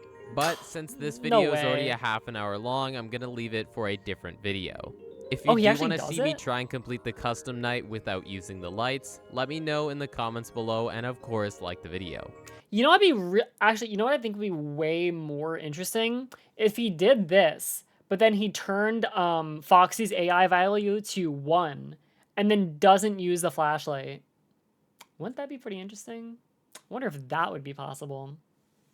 I don't really have much else to add. I do plan on playing the other FNAF games, so if you have any other challenges that you want to see me do in those games, or maybe another one for FNAF 1, also let me know in the comments. But as always, thank you all so much for watching this video. If you liked it, please leave a like and consider subscribing, and I'll see you all in the next video. Yeah, that was like... It's funny, like... That felt... I don't know...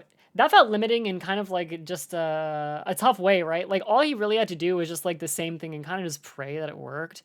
There wasn't really camera management, right? Like it's pretty much like you wind the music box, you flash the light 20 times, you always put on the mask anytime you put down the cam, and you kind of just like repeat the process. And luckily, like you just can do that sometimes if the AI is a little bit more forgiving.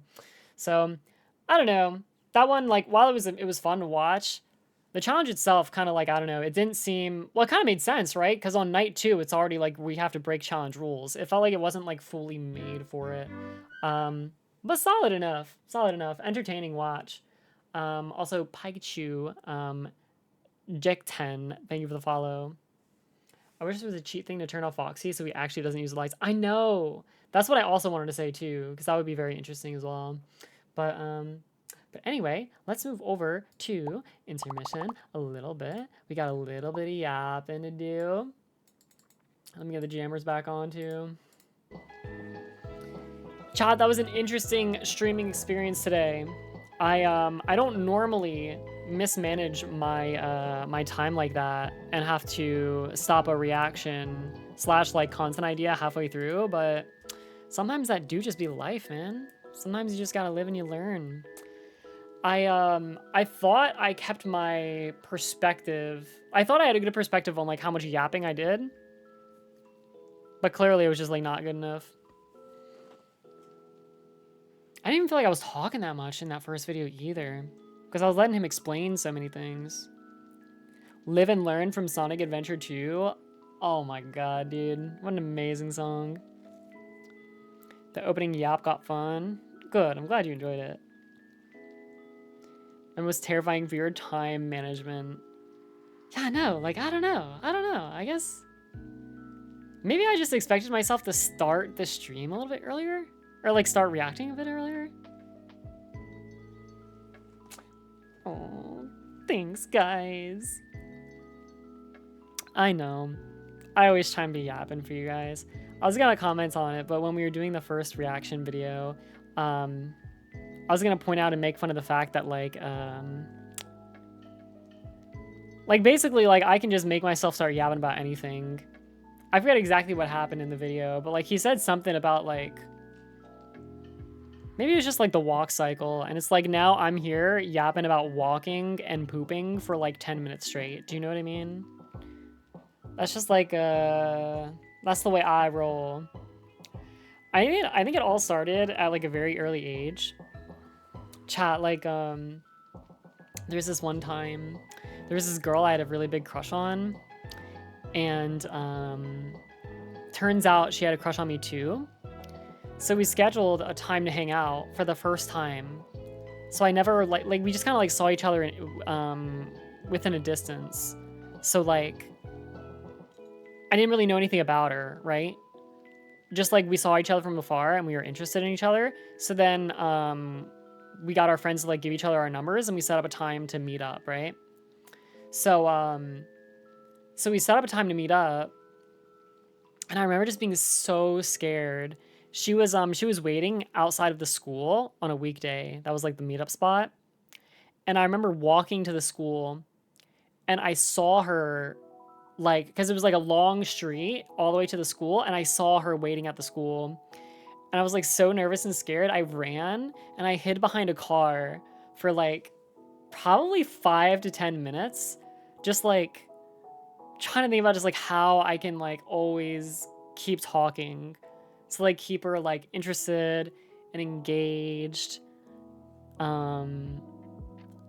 I don't know, like I wanted to make sure that, you know, I came across as like interesting and kept her engaged, and just kept it like fun, you know. I didn't want there to be like dead air and people to get like awkward and stuff. So I don't know, I think at a very early age I just always tried to like train myself into being able to talk about like pretty much anything, right? I think that's just like kind of just like who I am. I don't necessarily do horrible and awkward silence or anything like that. In fact, I kind of make fun of people that point it out, but I like being someone that can still like keep the life of the party, keep people engaged, get people like into the conversation. Because one thing I also really like doing too is like people that maybe are more introverted and like don't talk and can't really find their way into the conversation. I like building like a path for them to get into the conversation. Do you know what I mean?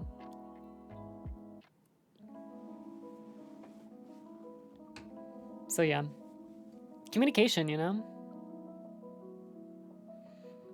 That's why I went to school for communication. Because that's always just kind of what I've been. It's always what I've focused on.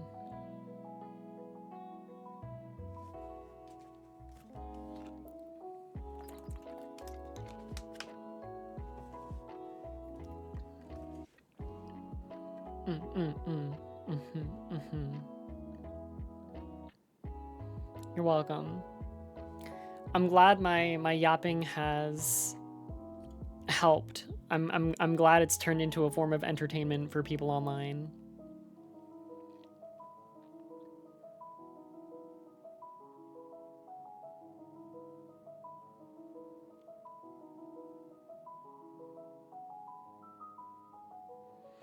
I love voice acting, but I can't talk for shit outside.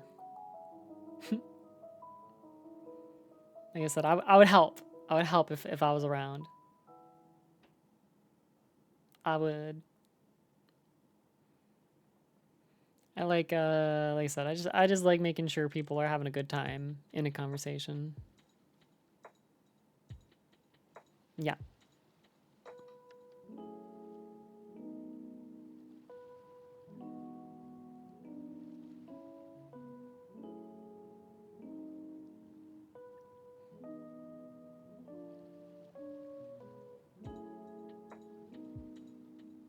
You also love Glorpy?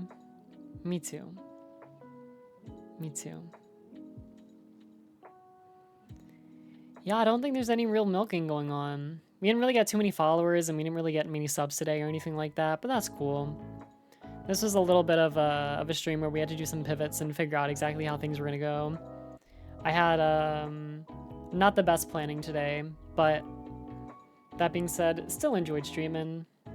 And I hope those of you that are here also enjoyed too. We made it work. We made it work.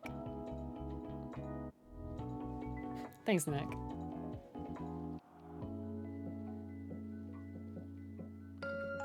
Thank you for the 100 bits, Chips. Y-chan, can I be Glorpy's uncle? You guys can definitely be like a collective relevant A collective relative. What is wrong with my brain? Relative. Chat can be a collective relative for sure.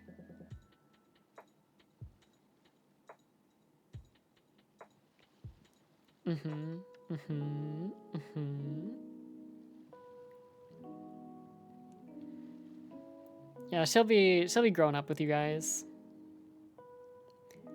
Is there a goal when you hit 200k subs? Yes. I've mentioned it. I think I mentioned it one time on stream and definitely a handful of times in the Discord server. But when we hit 100k subs, Glorpy will do her own stream.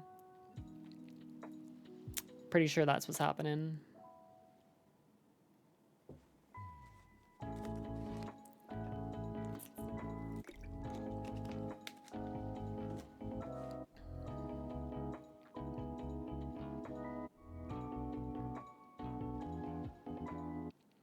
My dog wants to eat Glorpy. Help. Oh my gosh. Also, I did see your message. It was someone's like first time chatting saying, you know, your voice is relaxing. Thank you. I appreciate you coming by and hanging out. Hey, Ribbits. We're just chilling for a little bit. Hey, Nick. Thanks for the 38 cents. Here's to you. You deserve it. I appreciate it. Don't worry, I appreciate any donation. People drop like 5 bits on Twitch, which is literally 5 cents, so I appreciate it. How many calories is a Glorpy? I hope we don't find out. Your streams are always funny. Man, you guys are gassing me up right now. You guys are just gassing me up. All right, I won't listen. I'm not really milking that hard, but since we're just chilling, chat. If you want me to really go to bed with an extra big smile on my face, I'm just wondering if like maybe anyone out there could subscribe with like a tier 1 subscription or a tier 2 or tier 3. Trying to get Partner Plus out here.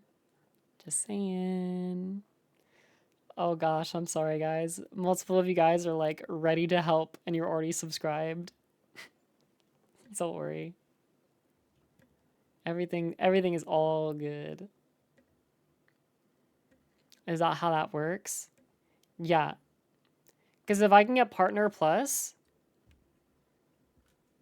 it's just so freaking helpful. If you guys don't know, basically if I get Partner Plus, instead of getting a 60-40 split with Twitch, I get a 70-30 split, which is just huge. Yeah, I get to steal more money from Twitch. Like, that's just so nice. Like, imagine, like, the money you give to me, I just get more of it. Twitch doesn't get to suck and siphon out as much, which is so great.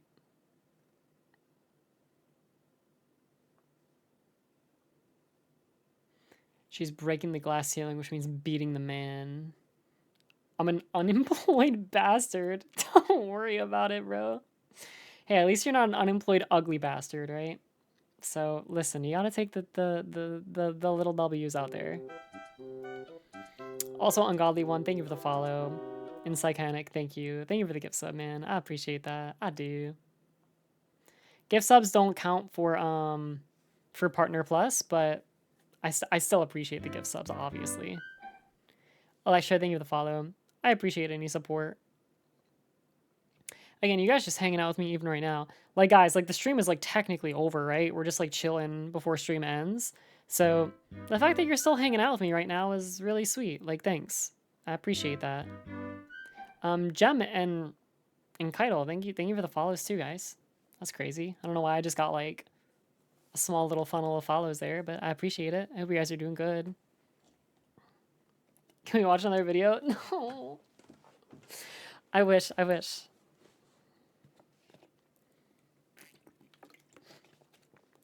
only watching because nothing else good is on. Damn, kill me.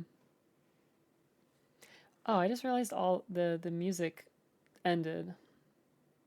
The music ended. Okay. I mean, we can. No quick FNAF 2 run. So all of the FNAF games I played, I never actually beat Night 6. I've only ever gotten to Night 5 for all of them. One more video of ASMR react while trying not to wake your parents. Aww. So, I did do 2 ASMR streams before, and that was when my parents went to bed. Because the idea was, yeah, like, I can do an ASMR stream when my parents are in bed. But that shit was, like, pretty stressful, I'm not gonna lie. I was like, oh god. What if my parents come banging on my door?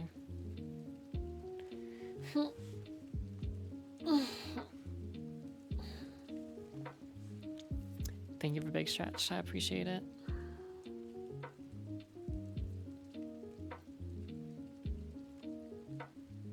Twitch actively hides ASMR tag? What? What?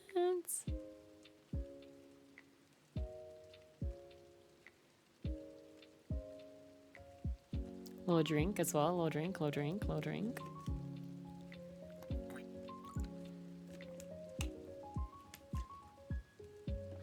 Just tell them we're working overtime. Yeah, Dad, listen. Nick just donated me 30 cents. So, like, I have to keep streaming for at least another hour now for Nick.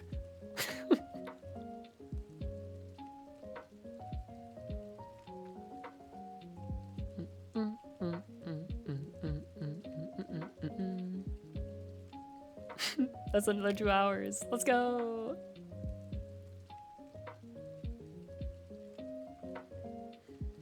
Okay, I know no one subscribed. That's okay though.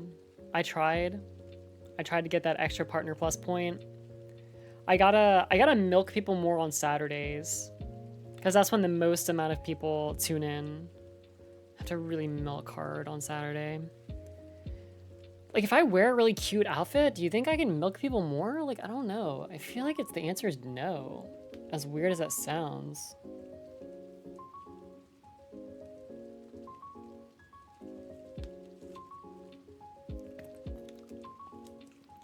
I feel like people are like, I already got what I wanted. Oh, hey, Psyduck. How about them Seahawks? I'm glad they won. Just to have like a different team in there.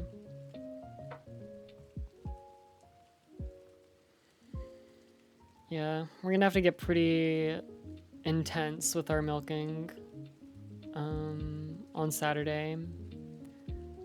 So just get ready for that, guys. Get ready for that. The Saturday stream is gonna go crazy with the milk sesh. Hey, Wei. Yeah, I do need more money, because once I beat Dark Souls, I have to do a chicken nugget challenge. I'm gonna have to buy so many chicken nuggets, because I'm gonna eat like a bazillion of them. What's my favorite food? Probably crab legs. I really like crab legs. I also just like chicken and pizza. Also, I do really like just like nachos and tacos and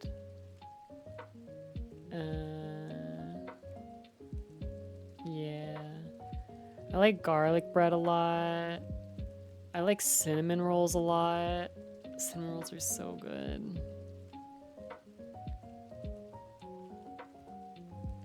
If you get your tiger mask for Saturday, that would be good milking. Prime time. It's true. You've never had nachos? Are they like Doritos? Holy shit, where do you live? That's crazy that you've never heard... Like, you're on Twitch. You've never heard anyone... How have you... I'm not bullying you. My mind is actually just blown. Like, you have to be on the internet a lot. And you've never heard of nachos? I don't care that you're from Ireland. That's like... It's like, how? So nachos are, it's corn chips, tortilla chips, with pretty much whatever you want, really. So like it can be ground beef, you know, like nacho cheese or shredded cheese or so yeah, like you can like the tortilla chip base, you know, it can be nachos or it can be or Doritos, I mean, or like whatever, right? You know, lettuce, tomatoes, salsa. Yeah, it's basically just getting like a corn chip base and then putting like different stuff on it. It's good. What some people do too, you can go to like a baseball game in America and they'll get you like a bag of Doritos and then they'll open up the bag of Doritos and then they'll just throw in like ground beef and nacho cheese or like whatever. It's pretty good. It's called walking tacos.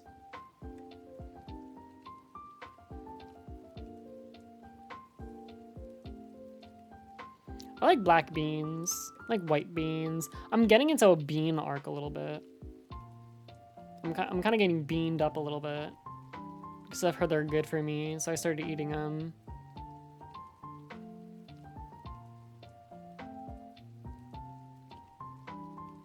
Yeah, I'm gonna have a little snack before I go to bed. Gotta figure out what midnight snack I want.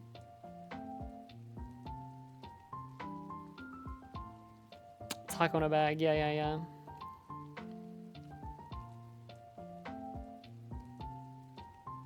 Doritos are good though. I think my favorite Doritos are Cool Ranch Doritos.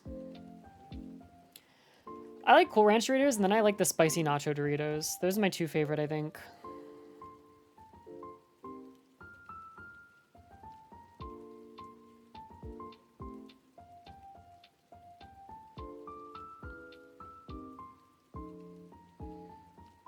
I have no idea why that circle pointing thing doesn't work. Because I see in Neuro's chat, people can like put it wherever they want to like go on top of the emote and stuff, but I don't get it. I added the exact one they have, but like it doesn't work. I don't know.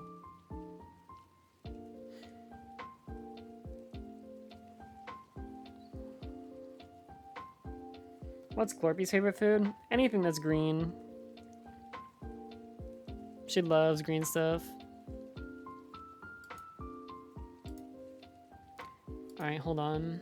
Gotta figure out someone that I want to raid here. Oh wow, Yuffie is actually still live. That's crazy. Alright, well that makes the decision for me.